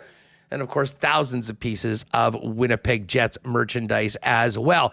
And with hockey season here, 40 years in the biz, family owned, with hockey players working at the store, the best place to get the hockey player in your family suited up for the upcoming season. Pop by and see him in person for yourself. Royal Sports, the true sports superstore in Winnipeg, 750 Pembina Highway. And make sure to follow them on Instagram at Royal Sports Pembina for the latest merchandise drops and sale information. And hey, we got a big Blue Jays game tonight. Bombers tomorrow, full slate of CFL games, and again, NFL just around the corner. And when you're talking about a great spot to watch the game, your local Boston Pizza is the place to get together with your gang. Nowhere better to watch it and, of course, enjoy those ice-cold schooners, world-famous BP wings, gourmet pizzas, and the latest from the BP feature menu. And hey, if you are staying in tonight or any night, you can always get the great taste of BP delivered hot and fresh to your door by ordering online at bostonpizza.com. All right, I can already taste the wings and the beers. NFL kickoff just over 2 weeks away. And that means it's time to bring in my guy, Andy McNamara, to talk a little fantasy, to talk a little NFL season. Andy, you're generally a pretty excitable fellow to begin with. Where is your, how geeked are you right now, knowing what is to come in 2 weeks from right now? Well, Hustler, I got an afternoon coffee, so the caffeine will be extra kicking in the juices momentarily, I'm sure. I'm pumped. I can't wait, because now we're on, and our two teams are battling in preseason glory come Saturday afternoon, by the way, the Chiefs and the Browns. But then really it's we wait, watch to see what the cuts happen, who goes where, and we're on to football. Like, we were that close. Let me just first off by talking about the team you follow most closely, the Cleveland Browns. I'm fascinated by this division.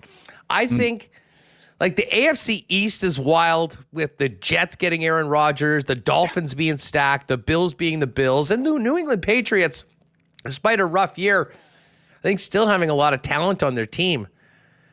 But this AFC North, there's a lot of people that can make a case for all four teams to win the division. I still sort of think it's a two-team race between the Bengals and Ravens, but fill us in on the Browns' hopes right now and how you feel that they're stacking up against a very, very formidable three other divisional opponents.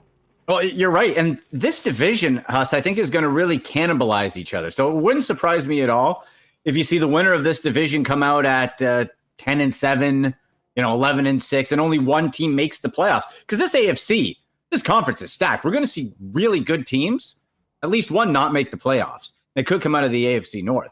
So I still think if we rate it, the Bengals are still the class of it, right? We have to take the Ric Flair notion and saying of to be the man, you got to beat the man. Right now, they're the man with all that talent on offense, improved defense as well.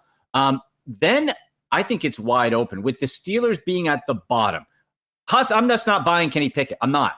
I'm putting them in the same category as the New England Patriots, where they are always going to be a tough out. They're always going to be difficult. It's never going to be easy, but they're going to be closer to 500.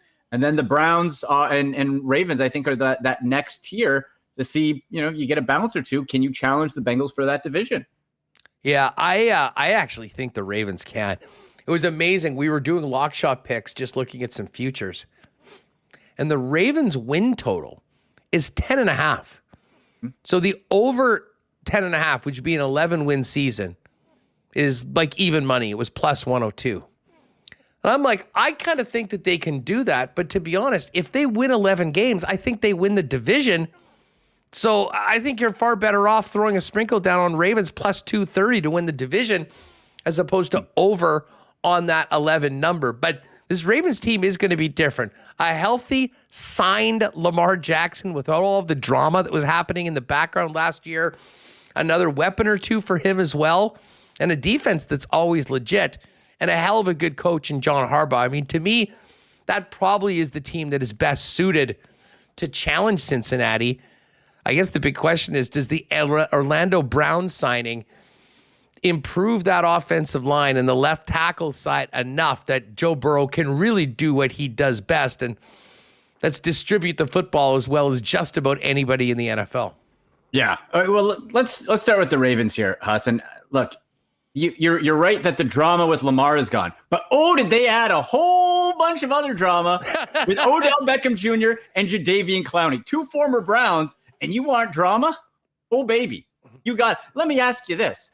When Lamar Jackson doesn't get Odell Beckham Jr. the ball enough and funnels it to Mark Andrews as per usual, How's OBJ? Is his dad going to be back on the old computer trying to drum up some video anti-highlights and shove it in Lamar's face? What about Jadeveon Clowney, who will get injured, and will also not sack the quarterback? How is that going to play out when he gets frustrated again? I love that they went to the Ravens because I think this team, people talk about all the weapons. Huss, I will say this and I'll continue to say it, and I've been proven right the last 2 years, especially when it comes to fantasy football, is that Lamar Jackson has been out of the top 12 2 years in a row, in part due to injury. Okay? I don't think this team and this offense is going to be as good as people think it is. I'm not buying it. I'm a hater for sure, but I really don't think they're going to be as good. The talent's there. I don't think the quarterback is going to be as good a passer of the football to take advantage of that. And OBJ gets hurt. It tears an ACL if you look at him too hard. So I'm not buying it. So what about Cleveland? What about Deshaun? I mean, this guy's had a black cloud over him ever since he was acquired by Cleveland. It seems like most of all of that has been somewhat taken care of, and it's now time to go play football, and it's now time to win games. I mean, no one's had more of investment, both, financially, but also what the organization had to go through to navigate all of this. Is he ready to prove that he was worth it? Well, he better be, because Hustler, this team is all in. There is no excuses for this year for the Browns. There is no excuses. There's 700 days off. That's done. Trials and accusations, gone. You were given this best receiving core in recent memory on a Browns team. You're stacked there. You have Nick Chubb, arguably the best running back in football. Your defense, which you add Jim Schwartz as DC, you add Zadarius Smith opposite Myles Garrett, who has the best compliment he's ever had, and a solid defense overall. You have no excuses not to win games. My concern is that in training camp and practice and the brief exhibition time, and we're going to see a little bit more of that on Saturday when they face the Chiefs, is the red zone for Deshaun Watson. Middle of the field, when there's room, he's chucking it, he's going it. But when they're getting in tight, and this goes into even the practice side too, they've been struggling to connect there. And that's where my concern comes to, is when it comes to the red zone, are we going to see the Deshaun Watson from 2019 and 2020? 2020 was a long time ago. My guy Baker Mayfield, what was set to take us to the promised land in 2020. That was a long time ago. So we're going to see. But every single thing is lined up for Deshaun Watson to be successful. Speaking of Baker. Come on, Baker. We were talking about these two stacked divisions in the AFC. The NFC South.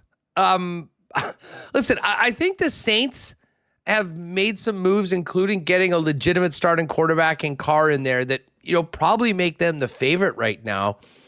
But I mean, I don't even know where to turn right now. You got Baker and a team with a 6.5 win total. You've got Carolina, which, made this big deal and did what they could to get the number 1 overall pick and take Bryce Young with, an offensive line that might have a tough time in a U Sports game. And, they just are not, I don't know if you've seen much of the Panthers in the playoffs, or in the preseason, but this young guy's going to get killed. Reminds me of David Carr's brother, Derek Carr, or Derek's brother, David Carr, at the beginning of the Houston, where he's getting sacked 5 and 6 times. And then you got the Atlanta Falcons, who had all those other needs, and they go running back and take Bijan Robinson, who's certainly a fantasy darling heading in. Do you see any of those 3 teams not named New Orleans being legit this year, or is this going to be the weakest division in the NFC, and probably a 9-8 or 10-7 record should take care of business easily? How many years ago was it where we had the NFC East where it was 8-8 or whatever, right? 2-3 years. I'm losing track, but that's what this division is lining up to be. The Saints are by default the favorite. If you put them in many other divisions, that's a 500 at best team. I love Derek Carr. I do think he's underrated overall, but the guy's and not all his fault, certainly, but he hasn't won anything. His one good year was 2017 when he broke his leg. Bitter Raider. The bitter Raider, right? And he busted his leg in 2017. So now we look at the rest of the division, and I love my Baker as much as the next fella, but can he do anything? He certainly has some weapons on offense. can't overlook Mike Evans, Chris Godwin, right? You have nothing fantasy related, but you have a nice backfield complement. You can roll out some guys. Can he do anything with it? He had that one fantastic comeback game in LA with the Rams, but since he left Cleveland, a whole lot of nothing. The Falcons are the one team where I'm really intrigued, because if you look on paper on that offense, you have a lot of exciting pieces. What do you do with Desmond Ridder? And I'll say this, real life wise, I don't know. I liked him coming out of the draft, intelligence wise, size wise. I think there's a lot to this kid if he got the right development. Now, he might not be in the right situation, but he's got the legs too to go. I want at the end of my fantasy draft in 1 QB leagues, I always like taking a backup quarterback and a backup tight end, cover off bye weeks, give me a little flexibility. I want Desmond Ridder just to hold on and to see, because if you have Kyle Pitts, you got Robinson, you got London, you got different pieces around. How does that work? We don't know. I think Desmond Ridder could surprise some people in the fantasy world. Speaking of fantasy, Andy, let's get to it. And I'm sure we'll talk again before the season starts, specifically all about fantasy. But we just mentioned Bijan Robinson. You got Jahmyr Gibbs, another first-round running back that seemingly has the inside track on a lot of touches in Detroit. Jackson Smith-Njigba, who I believe just fractured his wrist. Not too sure what the extent of that. Do we know how long he's going to be out? I've heard he could be back for the start of the season, but wait and see. It doesn't sound like it's going to be something that should go, but we know if you're a rookie and you miss any sort of time, that can set you back, and especially on a team where you have DK Metcalf and Ty Lockett ahead of you. Well, yeah, he kind of seemed like he was going to be the slot guy who had been great for a PPR, but who are the rookies that excite you the most, and how aggressive? Who are the guys that are worth being aggressive at in redraft leagues just for their performance this season in their rookie year? I think Bijan Robinson jumps out, obviously. And I know a lot of people thinking, well, it's Atlanta, whatever. Running back's the one position where you can slot a guy in, and as long as that you have a competent play caller, the guy can make hay real quick. So that's my top guy. That's really, I think, probably the only one that if I'm looking at it really jumps out as that's a possible first round pick. That's all right, the last quarter of that first round, who I want. Then we start getting into the wide receivers. And if we're talking redraft, Smith and Jigba, PPR, I'm with you. I think that's a later pick. A lot of these guys you look at and it's Bryce Young, quarterback. Here's what I think. Bryce Young is going to be the best out of the rookie quarterbacks out of the first maybe month of the year, if that. But then he'll either get squashed because he's 5'0". Teams will figure him out because we know he's going to have to be moving around all the time, looking for lanes, looking for slots to throw over. We're going to see a lot of batted balls. So if you're looking at a rookie to take maybe a little bit later, get a Bryce Young, maybe as a bit of a trade bait. And then week 3, you're hey, start dangling him out there in your fantasy league. Get rid of him and try to sell high at that point. CJ Stroud, I love with the leg possibility, but Houston still really sucks. They're really bad. So I don't know how much you want him. Anthony Richardson with the Colts. This is going to be a fun player. I'm glad I'm not a Colts fan because that team is going to absolutely be terrible. It's going to be just a gong show. You can't draft anybody else on the Colts if it's not Anthony Richardson, because we don't know what's happening with Jonathan Taylor. And Richardson's going to probably throw a bunch of picks, but he's going to run a lot too. So a lot of these guys are ones where these rookies where you're okay, I might want them on my team, maybe into a flex, maybe onto a bench to watch. But outside of Bijan Robinson and Jahmyr Gibbs, I should say too, there's not too much that really jumps out to me as wow, I got to go get that guy. Well, and another conversation as it pertains to the league and to fantasy football is what's happening in some of these situations with their RB1s. You mentioned Jonathan Taylor. That couldn't sound any more contentious. And it's just brutal for this to be happening as they try to bring Anthony Richardson in. I mean, what could help a rookie quarterback more than one of the best running backs in the league? Yeah. But that's a standoff. Josh Jacobs in a similar situation. A lot of the guys that I think just based on straight up projections, if all things being equal, are first rounders. Now you got to think long and hard about those guys' particular situations right now as to whether they'll be playing early on and what this means for a season without a real training camp. Well, for sure. And that's why I always recommend to people, have your fantasy drafts as late as possible. At the very least, after the final preseason game to avoid injuries. But for a case like this, you don't know what's going to happen to Jonathan Taylor. Huss, if we had a fantasy draft today, I'm not drafting Jonathan Taylor because I don't know where he's going to be. Is he going to end up, get traded somewhere or whatever, and end up in a situation like a Dalvin Cook, who last year was going in the first round? Things happen real quick for running backs. Or Zeke Elliott, where it wasn't that long ago, he was a top guy. Does he go somewhere where he's in a committee and I spent a first-round pick on him? I can't rely on that. Josh Jacobs, it sounds like he is going to be back at camp for the season, but he hasn't practiced a whole lot. And is the coaching staff there going to be bitter, going to try holding it against him? I don't think they'll have that choice. I think you have to use him and run him a lot. But you have those negative situations that can carry forward. So you're right. Those are two guys who you're looking first 2-round picks that you can't rely on. Who do you move up with that, right? Do you take a Nick Chubb a little higher? You look at a Saquon Barkley a little bit more, right? And then, of course, the tight end situation is always contentious everywhere.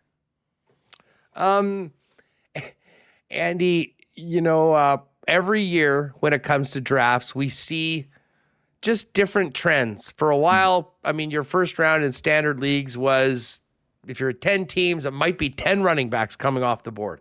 Yep. We have seen receivers, especially with more and more leagues going PPR, so obviously that affects it big time, kind of dominating the top of draft boards. And then, the odd unicorn like a CMC, Christian McCaffrey, that catches a lot of balls and is one of the top running backs. But I know you've done lots of mocks and drafts already. Are there any trends that are sort of becoming obvious this year, maybe in contrast to some previous NFL seasons? Yeah, Huss, the biggest trend, and I'm still trying to wrap my mind around it because you're right. We're so conditioned to running back first overall, running back first 2 to 3, 4 overall. Not this year. Not this year at all. It is wide receiver to a man across most fantasy drafts. Check whatever website, mocks, whatever you do. It is wide receiver, and the man's name that keeps coming up is Justin Jefferson. And I know no receiver I don't think has repeated as a top wide receiver in fantasy since Antonio Brown and 26, whatever the year was. But Justin Jefferson is so damn good. You can't deny him. It's really between the top 3 in general in some order are Jefferson, CMC, and Jamar Chase. I would probably go in that order myself, Jefferson, McCaffrey, and Chase after that, with Austin Eckler a close 4. But really, it's a case where, all right, am I concerned about Kirk Cousins at quarterback? Hustler, in real life, yeah, Kirk Cousins sucks in big games. In fantasy, he can get Justin Jefferson the ball and he's going to force feed. It's the Aaron Rodgers, Devontae Adams workload. You know it was going to Adams and you know it's going to Jefferson. And guess what? He's catching the ball anyway, and he's going to keep getting the ball. So now they drafted the rookie was Addison there too. So maybe takes a little bit of pressure, a little bit of a distraction. TJ Hawkinson, I like too for a tight end, probably my number 2 tight end this year in fantasy. But it's got to be Justin Jefferson, number 1. It really does. And then, like I said, CMC, Chase, Eckler, and right after that, your guy Travis Kelce. Because man, that tight end situation, it is Kelce, and it is a free fall after that. Yeah, the scarcity of elite producing tight ends like a Kelce. There's one. And every year, we thought Kittle might be there. We thought Darren Waller might be there. No, nobody's there. It's him. And that's why he's probably a mid-range first-round pick, because the delta that you get as opposed to everybody else is so big. You mentioned some of the top receivers. Devontae Adams is no doubt one of the best receivers in football. But once again, he's on the Raiders. They've lost Carr. They're going with Jimmy G, who's been hurt. How much does Adams' stock take a hit because of the situation around him in Vegas? It just has to. And not Devontae Adams' fault. I'm curious to how they line up Devontae Adams, how they use him with Jimmy. We know Jimmy G, when healthy, his win percentage is off the charts. The guy wins, but he's a dink and dunker. What he is, right? Dinks and dunks. So I think that's good news for Josh Jacobs, probably a Hunter Renfrow. You're going to try, obviously, to get the ball to Davante Adams, but we have to discount him in fantasy to, I would say, if you're looking at it, he's not a first-round pick, which is strange to say. To me, I'm looking at Davante Adams probably mid-second round, that type of thing. And even then, I'd feel a little uncomfortable going that high with him just because of the quarterback situation, and that inevitably when Garoppolo gets hurt, because he always gets hurt, you have Brian Hoyer behind him, who's smart. I think he's going to be a good coach one day, but he's a dink and dunker too. So how can you rely on taking a guy that high based on past performance? You just can't. So I think the biggest beneficiaries of that is going to be Josh Jacobs, Hunter Renfrow, right there. I'm staying clear of Austin Hooper. The guy's a catch and fall down guy at this point. Andy, what do you have cooking for the season coming up? We're going to be doing your Browns pod. Will we be having weekly fantasy extravaganzas on the Andy Mack channel? Fill us in on what you've got cooking. Yes, sir. Absolutely. Yeah. So the Sick Podcast with Andy McNamara, you get it on YouTube, on Twitter at SickPodBrowns, me at AndyMC81, and Instagram and TikTok at AndyMC Sports. So we're going to be having 2 shows a week. Every Sunday, we're going to start first week of the NFL season, every Sunday live, 10 a.m. Eastern, for fantasy football preview. We're going through every game, every play. We're going to be getting that breaking news as we go.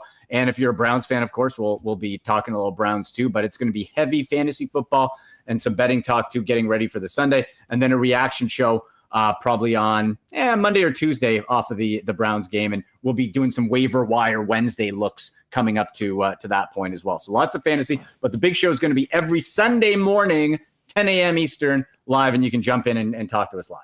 Great. Well, it's always fun to have you on the program, and I'll be leaning on you on the reg as we now get full bore into fantasy and NFL season. Yeah. I cannot wait. I got my first draft on Sunday, and then the next couple weeks. Who are you taking first? It's pretty much. Do you know your draft order? I do. Yeah. I mean, I don't really have any high. There's a couple redraft leagues that we do the draft order just like an hour before. It randomly selects it, so you just sort of figure it out. I am in a dynasty league, and I'd acquired 3 first-round picks, and was able to. There's a thing where you can keep a guy, but you have to take him in the round that he was picked the year before. Right. I was able to get McCaffrey in a trade for a later round pick, and I had traded for the last pick of the first round, so I'm using that pick to keep McCaffrey. So I'll have 2 first-round picks and McCaffrey. So I'll be in a good situation in that. Good start. I'm really intrigued with some of, I love leagues where, you're picking some of the rookies, or you have a rookie from a year before, you sign them, and then, you've got them for a couple years to see where everything shakes out. And some work out great, and some don't work out very well at all. And Trey Lance, who, by the way, is not at 49ers practice today, has 3rd on the depth. He lost to Sam, biggest bust of this decade. Good Lord. Well, and it's so funny. I mean, when you think about what the Niners gave up to move up to take Trey Lance. What a disaster. And then the fact that they got Purdy with the Mr. Irrelevant pick, the last pick in the 7th round. Yep. And then in the middle of that was Sam Darnold, who went, 3rd overall? 3rd to the Jets in 2018. Yeah. After Barkley went to the Giants. So, hey, no shortage of storylines heading into all of our drafts in week 1 as well. You have a good one. I'll lean on you. Maybe we can do this again next week. There's a lot of things to cover before the start of the season. Absolutely, buddy. Talk to you soon. Right on. Follow him on Twitter at AndyMC81. There's our pal, Andy McNamara. All right. Shout out to our friends at Little Brown Jug. I believe they still have some stock for that incredible deal they launched last week for the 2-4 with the dozen generic lagers and the dozen 1919s. Comes out to $2.44 a beer. Find out more online at littlebrownjug.ca. But speaking of Little Brown Jug, what you really need to know and get on if you haven't already is tickets for Winnipeg Sports Talk Sports Trivia Night number 3, Wednesday, September 13th. Conveniently scheduled on a night with no NFL action. We'll get going on at 7 o'clock. Tickets right now, if you're with us on YouTube, click on the description. You'll see the link right there. If you're listening to the podcast, go to winnipegsportstalk.com. There's a link right at the top. From the sounds of it, and we just announced this last week, kind of quietly on the show, tickets are going very, very well for this event, and I think it is likely that we'll probably be at capacity. So don't miss out. Make sure you get them, and should be great. Grab a few friends. Usually the teams are between 3 and 5 people. We'll have the questions for you. We'll drink some great beers, and weather permitting, we'll be outside on that beautiful little Brown Jug patio that hosted Sports Trivia Night number 1. All there in the description at winnipegsportstalk.com. We will see you September 13th at Little Brown Jug. And, of course, in the meantime, check out everything they've got going on at Little Brown Jug, William Avenue, and support our local brewers right now, especially with the liquor stores on strike as they have been. A huge thanks to our friends over at Aitken's Lake Wilderness Lodge. Had just an unbelievable weekend there a couple weeks ago, and already looking forward to 2024. If you're looking for an incredible corporate event, outing, friends and family, fly-in fishing experience where you can be on the water in less than 2 hours from the city of Winnipeg, Aitken's Lake is the spot. Find out more about the Aitken's experience at aikenslake.com, or hit up Pit Turan on Twitter at Aitken's Lake. Tour Championship gets going tomorrow. Staggered start. Scotty Scheffler at -10, Vic Hovland at -8, Rory McIlroy at -7, and the rest of the top 30 playing for a first prize of $18 million. Second prize, 6.5. Basically $8 million plus the $10 million bonus for winning the FedEx Cup. Should be fun for one final tournament, and then it's Ryder Cup time next month. Of course, our focus on golf will be on Southwood tomorrow as the Manitoba Open gets going, including Breezy Bend's Braxton Kunst, the defending back-to-back Manitoba amateur champion. So we wish Braxton good luck. Of course, Breezy has an incredible junior program, cranking out players like Braxton. If you need more information or would like to get on the waiting list for the 2024 season, I would not wait on that. Talk to our pal Corey Johnson at the golf course, or find out more online at breezybend.ca. Now, we will get to our Assiniboia Downs picks in a minute, but don't forget, it's the final week of regular season action at the ballpark with the Winnipeg Goldeyes. Fish lost a tough one last night, 6-5 to Sioux Falls. They're back at it tonight and tomorrow against the Canaries, and then Friday, Saturday, and Sunday, including Fan Appreciation Night on Friday with fireworks, against the division-leading Kansas City Monarchs. Check out all the promos and everything going on for the final week of Goldeyes season at goldeyes.com, and maybe we'll see you at the ballpark tonight. All right, let's get Michael Remis in here. And Remo, this conversation with Andy just get me so fired up. I cannot wait to get drafting next week and start making picks and survivor pools and DraftKings lineups and everything that comes along with the NFL season. Yeah, starting to get hyped here for week 1. I actually haven't done a season-long league in a couple of years, and shout out to Taylor Allen trying to start up a Winnipeg Media League. We'll be drafting in, so I know you said you'd go in. I saw Taylor from the Free Press, Jeff Hamilton. I don't know forget who else was on. I seem to be the only person who signed up to the website link he emailed out, but I'm looking forward. Which website? Where are we hosting it at? This one is on Yahoo. Yahoo? Okay. Yeah, and there's a lot of chatter in the chat about, someone said, David Zirk said, playing dynasty leagues is the only way to play fantasy football. And I came out and said, I'm not a keeper league guy. I'll never do one again unless I had a serious combing of the rules. I just think, what's your beef? I don't think people stay committed. Like, you're asking people to be committed forever. And I think the rules I've been in, there's always too many keepers and people get disinterested, and then someone leaves and they can't leave, then you got to replace them. It's too much of a commitment. Not interested. Yeah, put it this way, you need to have the right people. I mean, there's no doubt. Mm-hmm. I mean, just like randomly starting a dynasty league with a bunch of people to get them in for 1 year, yeah, it's not going to work. But if you've got a good group of people, that they're hardcore fans, that they're really into it. I mean, it's an awesome way to play because it adds a whole nother level. If you're not having a good season and you want to make some trades that can help you next year, you can do that.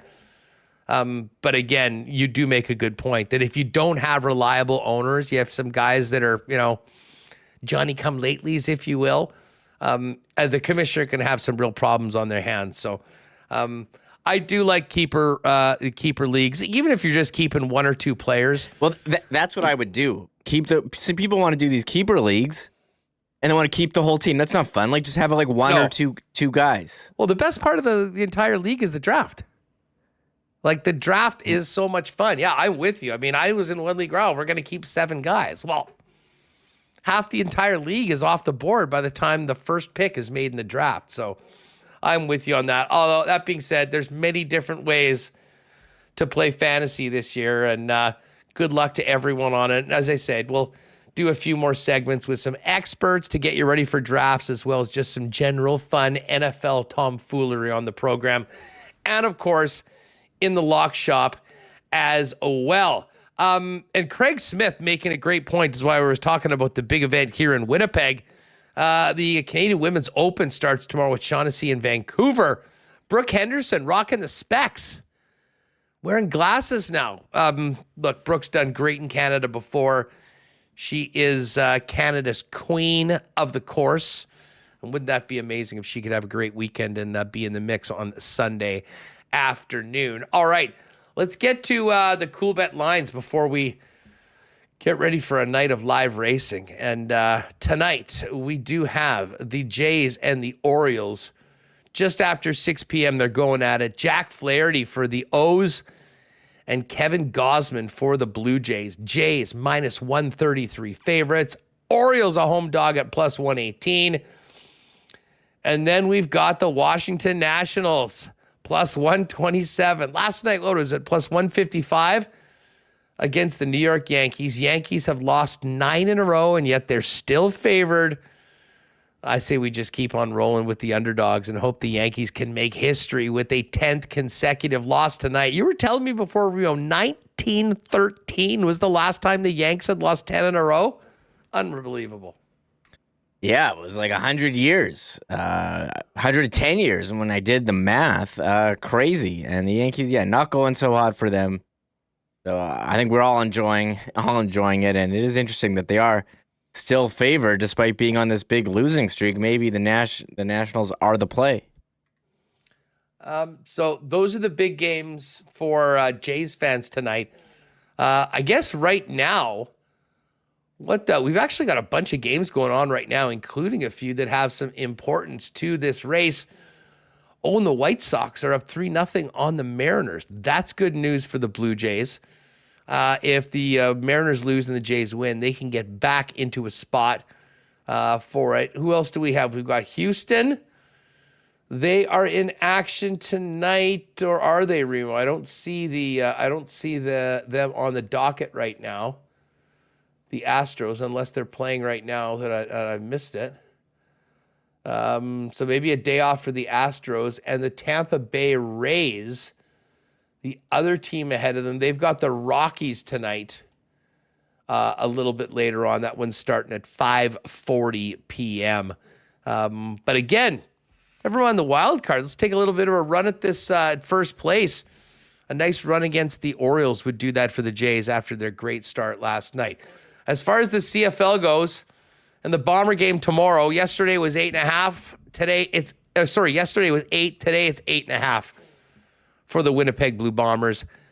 Toronto minus 10 at home against Calgary on Friday night. BC minus 10 at home against Hamilton on Saturday. And pretty darn close to a pick'em. Oh, my prediction that the Elks would become favorites by game time has come correct, Reem. Wow, that was quick. Ottawa was a 1-point favorite yesterday and the day before. Now it's Edmonton minus 1.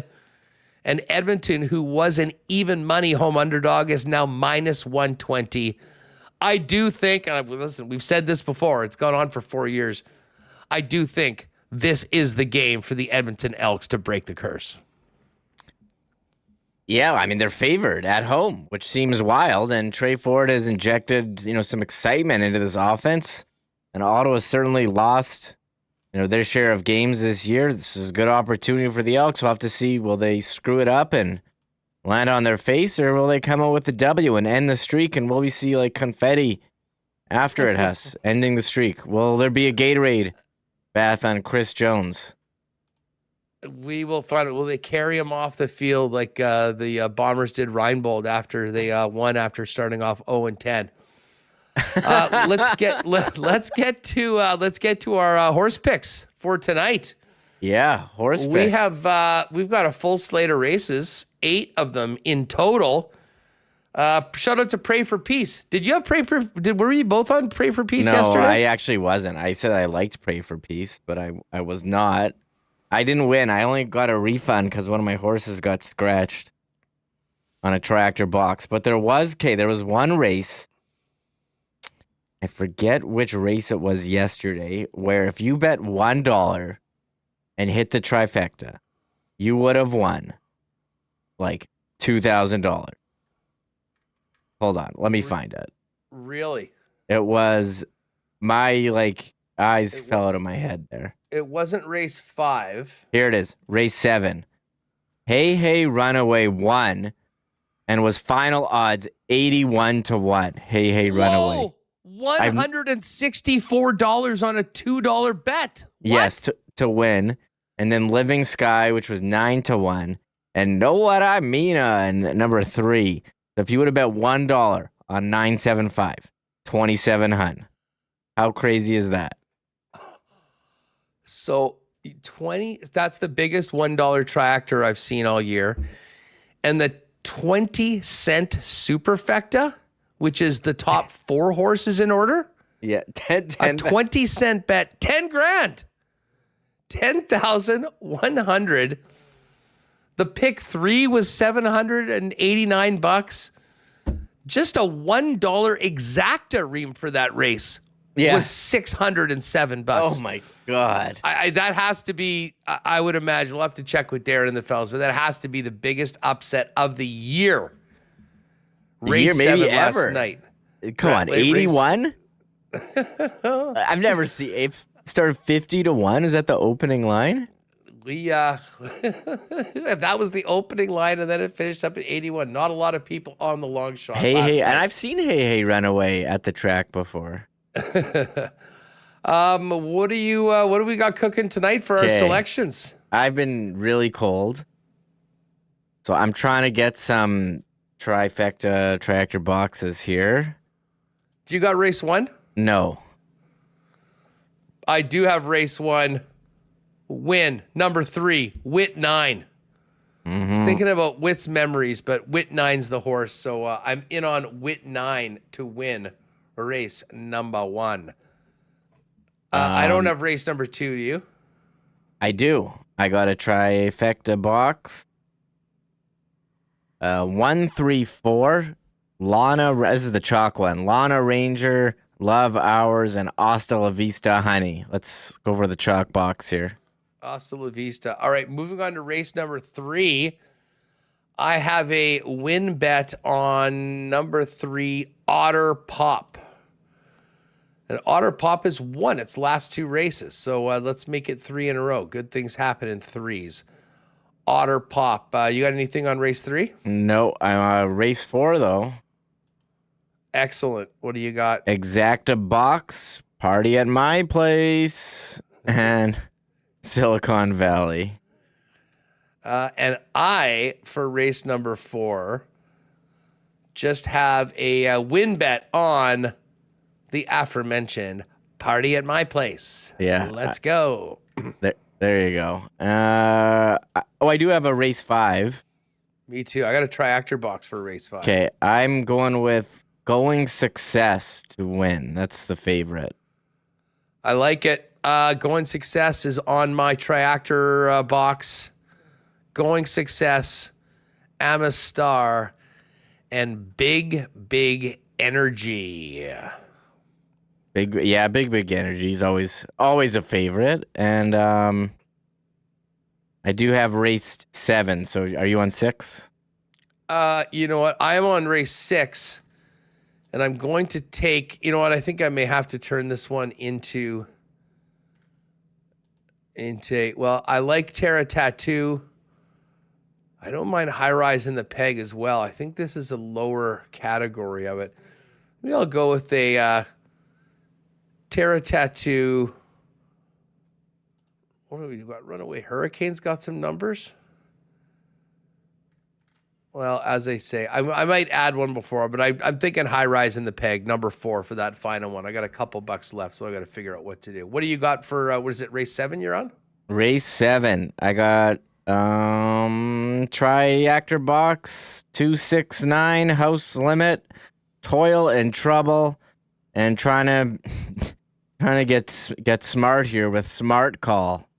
15-1. That's my long shot in this Triactor Box. I had Smart Call or a 1 on a 5.5 furlong race a couple weeks ago. Yes, that was on August 1st. That was and on this August race 1st. is a bit longer. Nice one. 6, but not too bad. Most of its races though was always around 1 mile, so maybe it's suited to these shorter ones. There are picks you can make. You can make your own as well if you'd like over at the HPIBet.com and do that, and you can watch the races on the Assiniboia Downs YouTube channel if you can't make it out to the track. 6:45 is when you need to tune in to get all of the picks from Kirk and Stretch, who are the race experts, as opposed to us, who are more dart throwers. Good stuff today. Tomorrow, just give us some clarity. People were wondering what's up with Ken. We thought Ken was coming today, but Ken is in the Tamarack right now, so lots of tee times, practice times. He's got a lot going on out west. So I texted Ken like noon, just be like, hey, just confirming you're good for 150. And he said, shoot, I'm actually playing today, not tomorrow, after messaging him on Monday, being like, what day works for you? And he said, Wednesday work. He's like, I'm playing today. I blanked out. Can someone swap? Really sorry. And I called Murat. We had a great conversation. And Murat said today actually worked better for him. And Ken says, last year our off day was Wednesday. Thanks a bunch. And I said, do you want to go tomorrow? Hopefully Ken doesn't mind me reading our conversation. Oh, that's fine. And he said, I'll let you know when the match is over, when my next game is. It's win or go home. So he says tomorrow should be good, but we may have to record depending on how his match is. Is there live scoring on the Tamarack? They have live updates? You know what? There should be, but I don't believe there is. All right, one more thing to get to before we finish. And we were talking about fantasy football. And this is one more why not question of the day for Not Autocorp, Waverly, and McGillivray. Yes or no to kickers in fantasy? I see Randy D is in all caps. No kickers, please, guy. I will admit, I hear this complaint quite often, Remo. I love kickers. I love having them on the team. I couldn't imagine a fantasy team without a kicker. Are people doing no kickers, no defense? I'm more no. Like, I play a lot of DraftKings mostly, so I would prefer if they took out defense. And that, I haven't played in a league in a while. I guess like kickers is luck and predictable. I would be okay if there weren't kickers and there were more skill positions. I would be okay with that. I love the kicker. I mean, I like having a kicker. I like kind of seeing, being pumped when they fail on third down and have to call them out. And I don't know. To me, it's just an integral part of fantasy. Yeah. Kickers are okay. Kickers and defenses, please. I'm with you, T-Well. I think people want to move away from less luck-based stuff. I think with kickers, although I think that's more of a good kicker. Get a good kicker on a team that has terrible red zone yeah, conversion. I guess so. There's lots to it. Well, I'm not sure. I don't know where I stand. I haven't played season long in years, so I never really. Sure. I would be okay with no defense. Kickers add some volatility. LOL. It's definitely true. I love being up and benching a kicker or a defense to flex to avoid negative points.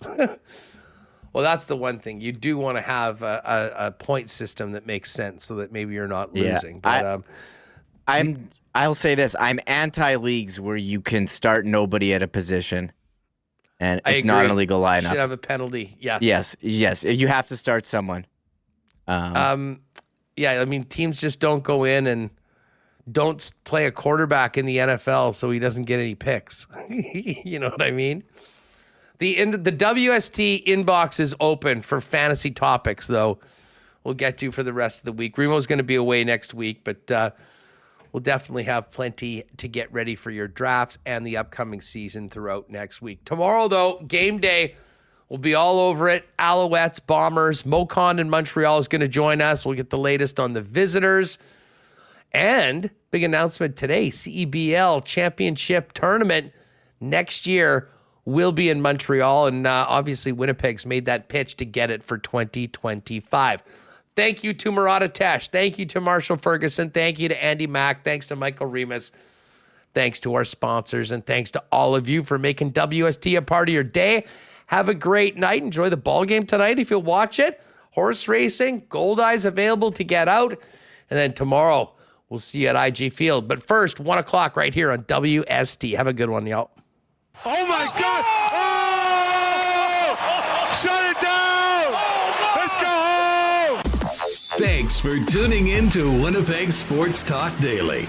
Make sure to subscribe on YouTube and your favorite podcast feed at winnipegsportstalk.com.